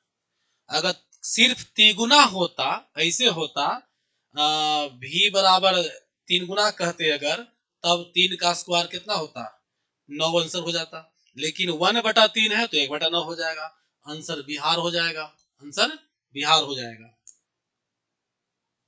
नेक्स्ट देखिएगा, नेक्स्ट है कि एक बल का परिमाण 10 न्यूटन है और एक पिंड पर कार्य करता है जिसका एक भाग बद्ध है और बिंदु से बल की दूरी 4 मीटर। एक ऐसा बल भुजा है जो फोर्स लगा रहा है। इस भुजा पर ऐसे घूमने का एक सेंटर पॉइंट है और इस सेंटर पॉइंट से यहाँ तक जहाँ पर फोर्स अप्लाई हो रहा है वहां से दूरी है 4 मीटर और फोर्स लग रहा है आपका 10 न्यूटन फोर्स लग रहा है। तो बताए थे बल गुने बल भुजा यानी टॉर्क बराबर F गुने R, यानी 10 गुने कितना 4, 10 गुने 4 यानी 10 चौका 40 न्यूटन मीटर, या कह सकते हैं 40 जूल। आंसर देख लीजिए कौन होगा, ऑप्शन नंबर डी हो जाएगा। चलो देखो आगे। अगला है एक इंजन प्रति मिनट 12,000 जूल ऊर्जा आपूर्ति करता है, इस इंजन की शक्ति क्या होगी? शक्ति पूछ रहा बाबू, तो देखिए एनर्जी कितना है 12,000 एनर्जी जूल है। कै मिनट में? प्रति मिनट, यानी 1 मिनट में कै सेकंड 60 सेकंड होता है। तो आप काट दीजिए, 60 से कट जाएगा 6 दूनी 12, 2 जीरो बच गया यानी 200 वाट आंसर हो गया। एनर्जी बटा टाइम कर दिए हैं, शॉर्ट में कर दिए 200 वाट आंसर, यानी क्या मारिएगा बाबू, आंसर हो जाएगा ए। चलो नेक्स्ट देखिएगा, एक 1.5 मीटर लंबे आदमी के सिर पर 50 केजी का द्रव्यमान का कोई वस्तु है, गुरुत्व के अतिरिक्त अन्य सभी बलों को उपेक्षा करते हुए बताइए कि 10 मीटर चलने पर उसे कितना कार्य करेगा। एक बात को समझना है, अगर आप कोई भी वेट, मान लो ऐसे वेट लेकर के हेड पर है ना, और ऐसे चलते हो इस डायरेक्शन में, तो फोर्स हमारा लग रहा है ऊपर की ओर, ऐसे वैसे चल रहे हैं। तो इस कंडीशन में फोर्स मतलब ये वाला, अब विस्थापन मतलब ये वाला, दोनों के बीच देखो गौर से 90 डिग्री का कोण बन रहा है। तो जब कोण 90 डिग्री का बनता है, जब कोण 90 डिग्री का बनता है तो उस कंडीशन में cos 0 का मान 90 होगा। तो cos 0 का मान जब 90 हो जाएगा है तो क्या आकार 0 हो जाएगा। लेकिन ये कह रहा है कि सभी बल को उपेक्षा करते हुए, गुरुत्व बल के अतिरिक्त, गुरुत्व बल को छोड़ करके सब को उपेक्षा किया जा रहा है।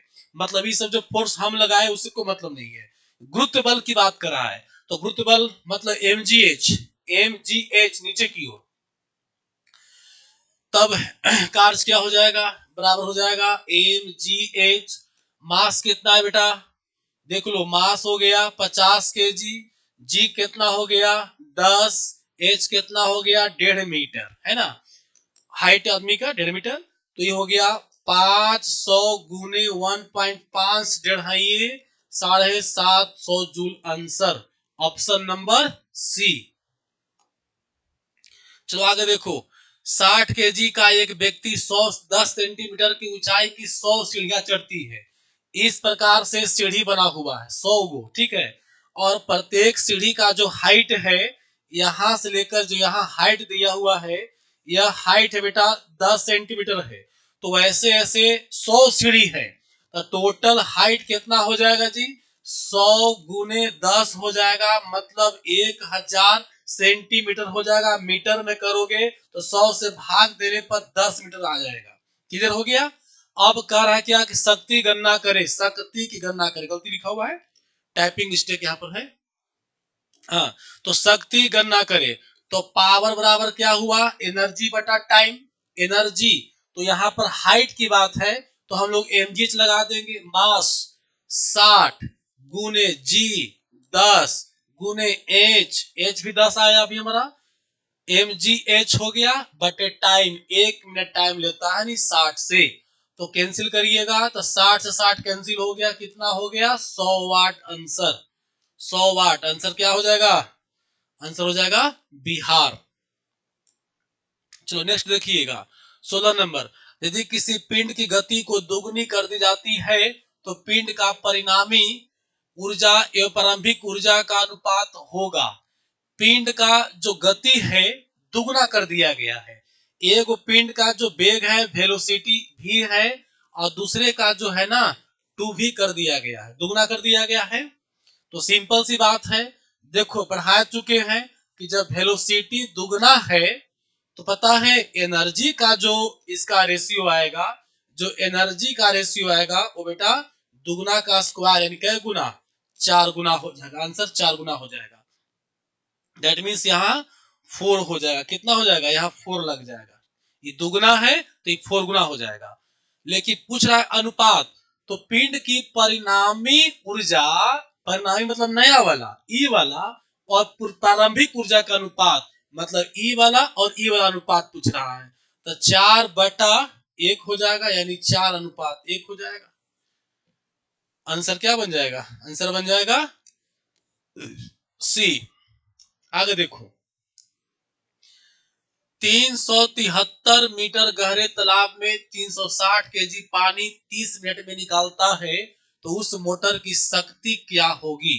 बस सिंपल सी बात है, देखो शक्ति, मोटर की शक्ति, तो शक्ति और क्या बताए थे, एनर्जी बटा टाइम। तो एनर्जी, पानी हाइट से निकाल रही है तो mgh लगा देंगे। मास 360 केजी, हाइट कितना है बेटा 373, एच एम जी, ओ उल्टा लिख दिए, एच पहले कर दिए, कोई बात नहीं, यहाँ जी का मान बैठा दो, कितना 10 बैठा दिए, एम जी एच ना सुधार ही दे रहे ना, बाई मिस्टेक समझोगे तुम लोग। देखिए एम जी एच, एम 360, जी का मान 10, जी का मान 10 और एच हाइट 373 हो गया है ना, बटे टाइम, टाइम कितना लगा 30 मिनट लग रहा है बाबू, टाइम लग रहा 30 मिनट, मतलब 30 गुने 60 सेकंड में कन्वर्ट कर रहे हैं, 1 मिनट में 60 सेकंड, तो 30 मिनट में कितना सेकंड, 30 गुने 60 सेकंड हो जाएगा। अब देखो कैंसिल करो, छावा छक 36, शॉर्ट तो कट गया, 6 पचे 30, 5 दूनी 10, आ गया 373 दूनी हो गया आपको 746, ये हो गया आपका 746 वाट। ऑप्शन में नहीं है, लेकिन एक चीज है एचपी में है, तो एचपी में कन्वर्ट कर दो। 746 वाट को ही 1 एचपी कहते हैं, नोट कर लीजिएगा। 746 वाट को हम लोग बोलते हैं 1 HP। तो एकदम साफ स्पष्ट दिख रहा है कि इसको बोल देंगे हम लोग, क्या लिख देंगे 1 HP, यानी आंसर क्या बन जाएगा, आंसर बन जाएगा ए। चलो नेक्स्ट देखो बाबू, एक पिंड 10 मीटर की ऊंचाई से गिरकर कठोर तल से उछलता है तो संघात में इसकी ऊंचाई 20% कम जाती है। अब कितनी ऊंचाई तक उछलेगी? एक बात समझना कि एक कोई सरफेस तल है, समझ लो, सरफेस तल है, और ये व्यक्ति जो है यहां से इस प्रकार से कोई वस्तु को गिराता है, तो जितना एनर्जी से नीचे गिरा, जितना एनर्जी से नीचे गिरा, कितना मान लो, चलो उठाओ, जितना एनर्जी से नीचे गिरा अगर उतना ही एनर्जी से ऊपर उठ जाए, समझ रहा है, अगर मान लो कि 100% यहां एनर्जी लगा, कितना लगा, 100% एनर्जी से नीचे गिरा और फिर 100% एनर्जी से ऊपर जा रहा है, तो पता है जितना हाइट से गिरा था उसी हाइट पर चले जाएगा, उसी हाइट पर चला जाएगा। ये बात समझा, जितनी एनर्जी से गिर रहा है अगर उसी एनर्जी से जाएगा तो सेम उसी हाइट पर चला जाएगा। लेकिन अगर ये एनर्जी लॉस करता है, अगर मान लो कि उठते समय इसका एनर्जी बेचारा का 20% एनर्जी लॉस कर गया, मतलब 80% ही ऊपर उठेगा, 80% ही ऊपर उठेगा। तो जितना लॉस कर जाएगा 80% ही, 20% लॉस कर गया तो 80% ही उठेगा, मतलब पहले वाले लाइन से कुछ नीचे ही रह जाएगा, मतलब ऊपर पूरा नहीं जाएगा। अगर 50% एनर्जी लॉस कर जाता है तो आधी ऊंचाई तक जाएगी। चलो हटाओ, अब देखते हैं, एक पिंड 10 मीटर की ऊंचाई से, ऊंचाई कितना बाबू, हाइट इसका दिया हुआ है, हाइट इसका दिया हुआ है क्या मीटर, 10 मीटर। अब 20% एनर्जी कम जाता है तो कितना उठेगा, तो 10 का 80% उठेगा, तो उठेगा 10 का कै परसेंट, 80%, मतलब 10 गुने 80/100, कैंसिल करोगे कितना बचेगा बेटा, 8 मीटर बचेगा, मतलब 8 मीटर की ऊंचाई तक जाएगा। आंसर क्या हो जाएगा, बिहार। एग्जाम में ये सब क्वेश्चन देख के ही बन जाता है, समझ गया। हाँ, 20% एनर्जी लॉस कर गया, 10 मीटर जा रहा है तब 100% है, तो भाई इसका मतलब है कि प्रत्येक एक पर 10%, 10 मान हो ले रहा है, 10 पर 100 है तो 8 पर 80 होगा ना, तो पैसे बता दीजिए ना भाई, 10 का 80% निकाल लो, 80% ना ऊपर जाएगा, 8 मीटर ऊपर जाएगा, कितना नीचे रह जाएगा, तो 2 मीटर नीचे रह जाएगा। नेक्स्ट देखिएगा, 1 केजी मात्रा का 9.8 मीटर की ऊंचाई पर लगभग कितना एनर्जी लगेगा। ओहो, क्या बात है, मास दिए हुए है 1 केजी और ऊंचाई है 9.8 मीटर, है ना, तो कह रहा है कि एनर्जी क्या होगा, लगा दीजिए mgh, तो मास 1 गुने जी का मान 9.8 और ऊंचाई भी है 9.8, तो हो जाएगा आंसर 9.8 गुने 9.8, यानी 9.8 का स्क्वायर, आंसर क्या हो जाएगा, बिहार। क्लियर हो गया। चलो इसी को लिख दिया गया है, सोल्व नहीं किया गया है। अब देखिए, एक इंजन 100 केजी पानी को 5 सेकंड में 10 मीटर की ऊंचाई तक फेंकता है, यदि इसकी दक्षता कितना है, 60% है। अगर इस इंजन की दक्षता 60% है तब इतना ही काम कर रहा है, तो भाई 100% पर कितना काम करेगा, एक बात समझो, 100% दक्षता का मतलब होता है कि जितना हम उसको इनपुट एनर्जी दिए, दक्षता 100% समझिए, दक्षता 100% का मतलब होता है कि जितना हम एनर्जी दिए उतना वो हमको काम कर दिया, तो उसको बोलेंगे दक्षता 100% था। एक उदाहरण से आप समझिए, यहां पर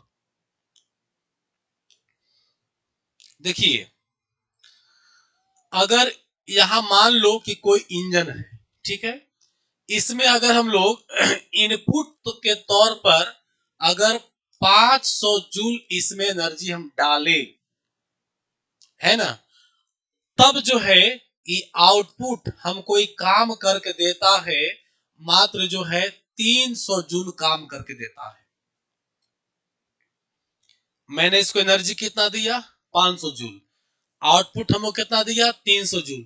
याद रखना, लीवर श्रेणी में कुछ कैटेगरी मशीन हैं जो इसकी दक्षता 100 से पार होती है, लेकिन बाकी सही मशीनों की दक्षता 100 से पार नहीं होती है। आप अगर जो पिलका बल्ब था उसकी दक्षता बहुत कम होती है। आप पढ़े होंगे भाप इंजन दक्षता 10 से 12%, पेट्रोल इंजन दक्षता 25%, डीजल इंजन दक्षता पढ़े होंगे कितना? 35%। सभी डीजल इंजन की दक्षता 35% का मतलब हुआ बाबू कि जितना उसको एनर्जी दोगे ना उसका 35% ही वो काम करेगा, बाकी 65% लॉस कर दिया साउंड में, हीट में, फ्रिक्शन में, कुछ कुछ कर करके। और पेट्रोल इंजन की दक्षता 25% है। इसका मतलब ये हुआ कि जितना उसको हम एनर्जी देंगे उसका 25% वो काम करेगा, बाकी सब लॉस कर देगा। जो दक्षता है उतना वो काम करता है। भाप इंजन, स्टीम इंजन की दक्षता 10 से 12%। इसका मतलब है कि 100% में 10% भाप इंजन काम करता है, 90% एनर्जी वेस्ट कर देता है। इसीलिए जिसकी दक्षता कम है उसको जो शासन व्यवस्था है, सरकार की व्यवस्था है, उसको यहां से हटा रही है। भाप इंजन हट गया, क्योंकि वो 100 जूल खाएगा तब 10 जूल हमने काम करके देगा। खदोकड़ की तरह खाली खा रहा है, एनर्जी कम दे रहा है। अभी देखो 100 वाट वाला जो बल्ब था उसको हटाया गया, 30-35% उसकी दक्षता होती थी, किसी किसी बल्ब का 40% दक्षता थी। अब ट्यूबलाइट आ गया, अब एलईडी बल्ब आ गया, इस सब का दक्षता ज्यादा है, 60% से अधिक है, 70% 80% दक्षता इन लोग का है। अब एलईडी तो भाई 80-90% दक्षता वाली है, समझो ठीक से। अब तो इनपुट लिए हम लोग 500 दिए, आउटपुट हमको दिया 300, समझ गया? आउटपुट कितना दिया? 300 दिया। तो भाई रे 21% हमको दिया। कितना दिया? तो आप क्या कीजिए कि आउटपुट एनर्जी में 100 से गुना करके इनपुट एनर्जी कर दीजिए। तो क्या होगा कि आउटपुट 300 गुने 100 बटा कितना हो गया? 500। काटोगे, 2 जीरो से 0 कट गया, ये काट दो कितना? 60 मरतबे। दैट मीन्स इसकी दक्षता हो गई 60%। कितना हो गया? 60% हो गया। मतलब यह इंजन क्या कर रहा है कि जितना ये ले रहा है ऊर्जा अपने खाने के लिए, उसमें आपको 60% ही ये आपको काम करके दे रहा है। समझ रहे हो? तो इसका दक्षता कितना आ गया? 60%। एक और इंजन है जिसकी इफिशियंसी मतलब दक्षता मात्र 40% है, तो समझ लो यह खराब है, ये और खराब है। ये तो 60% काम करके दे भी रहा है, ये 40% काम करके देगा। तो इफिशियंसी ये होती है। इफिशियंसी का मतलब हुआ कि वो काम करने में कितना दक्ष है। बात समझ रहे हैं? चलिए, तो हम बात करते हैं आगे। क्वेश्चन पर देख लीजिए कि अगर 100 केजी का पानी 5 सेकंड में 10 मीटर की ऊंचाई तक पहुंचाती है, यदि इसकी दक्षता 60% है, 60% दक्षता है तब इतना काम कर रहा है, तब इसकी शक्ति क्या होगी? इसकी पावर की पूछ रहा है कि पावर क्या होगा। क्लियर हो गया? अब समझिए, सबसे पहले आपका जो है इसका पूरा एनर्जी निकाल लीजिए। पूरा इसका एनर्जी निकालिए, कितना होगा भाई? तो 100 केजी पानी का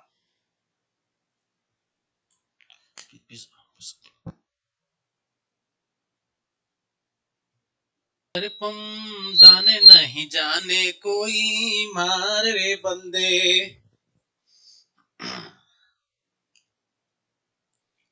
नेक्स्ट देखिए,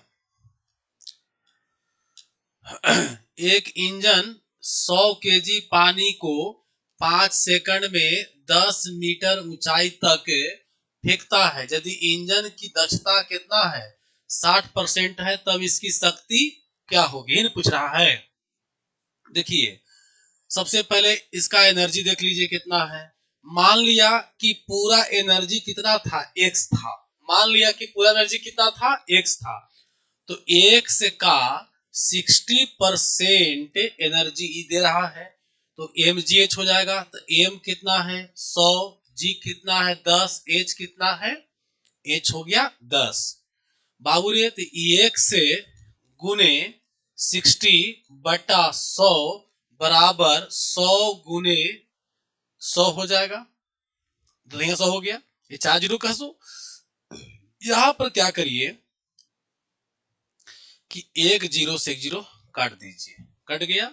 अब फाइनली क्या बच जाएगा, x बार बच जाएगा कितना, 4 जीरो, यहाँ 1 जीरो ही जाएगा, तो कितना हो जाएगा 5 जीरो। 5 जीरो 2 2 4 एक 5 जीरो बटे कितना हो जाएगा 6 हो जाएगा। इतना ई एनर्जी है, कितना हो गया, एनर्जी हो गया। अब पूछ रहा है हम टोटल एनर्जी x मान लिए, x का 60%, चूंकि 60% है, 60% इतना आता है, एनर्जी इतना देता है, तो टोटल एनर्जी इतना निकल गया। अब इसकी पावर की बात करें तो पावर क्या होगा, एनर्जी और टाइम, यानी 1 पर के जीरो 5 जीरो, अब बटे कितना था 6, अब बटे यहाँ टाइम 5 सेकंड, तो 6 नीचे आ जाएगा, तो हो जाएगा आपको 1 पर 5 जीरो बटे कितना हो जाएगा 6 पचे 30 हो जाएगा, 6 पचे 30। अब काट दीजिए, तो 1 जीरो से 0 काट दीजिए, कट जाएगा ये वाला। अब भाग दीजिएगा, 3 तिहाई 9, 3 तिहाई 9, 3 तिहाई 9, 3 तिहाई 9, लगभग इतना वाट आ जाएगा। ऑप्शन में है नहीं है, तो ऑप्शन में जो है बेटा इसको चेंज कर दो किलो वाट में, तो किलो वाट में करने के लिए 1000 से भाग दे देंगे, तो ये आ जाएगा 3.3 किलो वाट। आंसर 1000 वाट में 1 किलो वाट होता है, तो 3333 है, तो मोटा मोटी 3.3 किलो वाट हो जाएगा। तो आंसर क्या हो जाएगा, आंसर हो जाएगा हमारा बिहार हो जाएगा। नेक्स्ट देखिए, चलिए देखिए क्वेश्चन नंबर 21, निम्न आकृति के अनुसार किसी स्थिर बिंदु पर कैंटिलीवर का कुल आघूर्ण का मान क्या होगा। देखो, आघूर्ण का मतलब है जड़त्व आघूर्ण, आघूर्ण का मतलब है क्या है, जड़त्व आघूर्ण। जड़त्व आघूर्ण का फॉर्मूला होता है एम आर, मास गुने भुजा, मास गुने भुजा, द्रव्यमान गुने भुजा।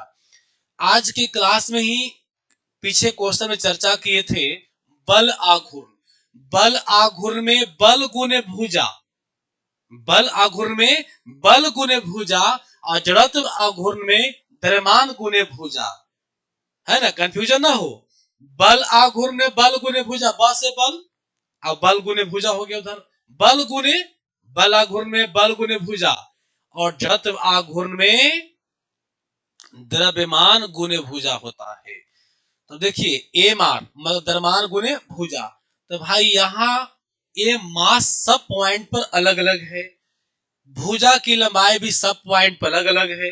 तो हम लोग क्या करेंगे, पहले इस पॉइंट को देख लो, इस पॉइंट अगर यहां से यहां तक की बात हम लोग करें तो दूरी हो गया कितना, भुजा की लंबाई 6, वेट कितना 2, तो 2 गुने 6 हो गया वेट इस पॉइंट पर, प्लस प्लस अगर हम इस बिंदु पर बात करें तो इस बिंदु की यहां से लंबाई हो गया, यहां लंबाई था 6 मीटर, यहां लंबाई हो गया आपका 4 मीटर, तो 4 गुने वजन कितना इसका है 2 केजी वजन है, प्लस इस पॉइंट की बात करें तो लंबाई हो गया 2 मीटर और वजन भी हो गया 2 मीटर, टोटल हो गया 6 दूनी 12, 4 दूनी 8, 2 दूनी 4, 12 8 20 और 4 24, 24 केजी मीटर।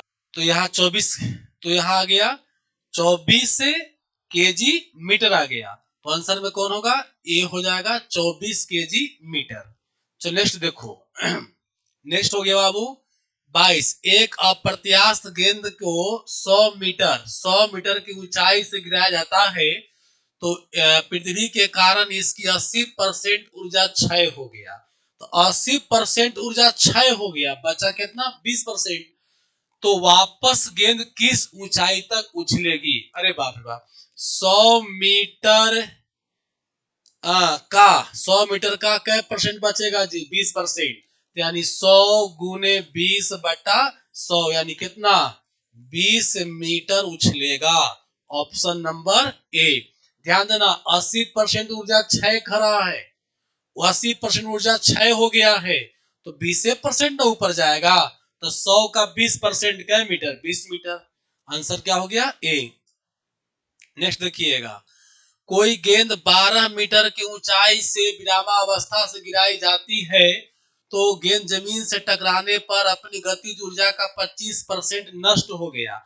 बाबू रे 25%, 25% अगर ऊर्जा इसका नष्ट हो गया तो शेष बचा कितना? शेष बचा ऊर्जा कितना? शेष बच गया 75% बच गया। तो कितना का 75? तो बड़ा जिस ऊंचाई पर वह उछलेगी, तो 12 का 75% हो जाएगा, तो 12 गुने 75 बटा कितना? 100। काट दो, 25 या 75, 25 चौका 100 और 3 चौका 12, 3 तिहाई 9 मीटर आंसर। काट लेना घर में बैठ करके आराम से। 9 मीटर आंसर क्या हो जाएगा? ए हो जाएगा। अब देखिए लास्ट क्वेश्चन आज का है 24 नंबर। 60 केजी का द्रव्यमान का कोई मनुष्य 30 सोपानों पर, मतलब 30 गो सीढ़ी, देखिए इसी को सोपान बोलते, 30 गो सोपान है, 40 सेकंड में चढ़ जाता है, तो प्रत्येक सोपान की ऊंचाई 20 सेंटीमीटर हो तो उसकी शक्ति निकाले। बाबू रे ये जो सीढ़ी का ऊंचाई है ना सोपान का, ये आपका 20 सेंटीमीटर है, तो हाइट कितना हो गया? टोटल 30 गो सोपान है, तो 30 गुने 20 यानी हो गया 600 सेंटीमीटर। तो मीटर में कन्वर्ट करोगे तो 100 से भाग दीजिएगा, तब यहाँ हो जाएगा कै मीटर जी? 6 मीटर ऊंचाई हो गया। तो एनर्जी कितना हो जाएगा? mgh। तो मास कितना है? 60। जी कितना ले लेंगे हम लोग? जी ले लेते हैं 10। एच कितना लेंगे? 6। तो ये हमारा इतना जूल एनर्जी हो गया। गुना मत करो, गुना छोड़ दो, इसलिए कि फिर जो है से काम काटे का झमेला ख्याल रखिएगा। अब पूछ रहा आपसे पावर, तो पावर क्या होता है? एनर्जी बटा टाइम। तो एनर्जी कितना है जी? एनर्जी हमारा कितना हो गया? 60 गुने 10 गुने 6, और टाइम कितना ले रहा है? 40 सेकंड टाइम ले रहा है बेटा। तो 40 सेकंड से लोग क्या करेंगे? भाग देंगे। काट दीजिए, एक जीरो से एक जीरो ही काट दिए, बच गया 4, तो काट दो, यहाँ 4 को भी काट दो। 3 दूनी 6, 2 दूनी 4, फिर 2 काट दो, यहाँ 3 दूनी 6। अब काटिए, कितना हो जाएगा? 3 तिहाई 9 गुने 10 यानी 90 वाट आंसर। 90 वाट आंसर। 88.2 है ना आंसर, इसको मार दो, सी को मार दो। इसलिए बाबू कि हम लोग यहाँ जो है जी का मान 10 लेकर चले थे। जी का मान कितना लेकर चले थे? 10। अगर जी का मान आप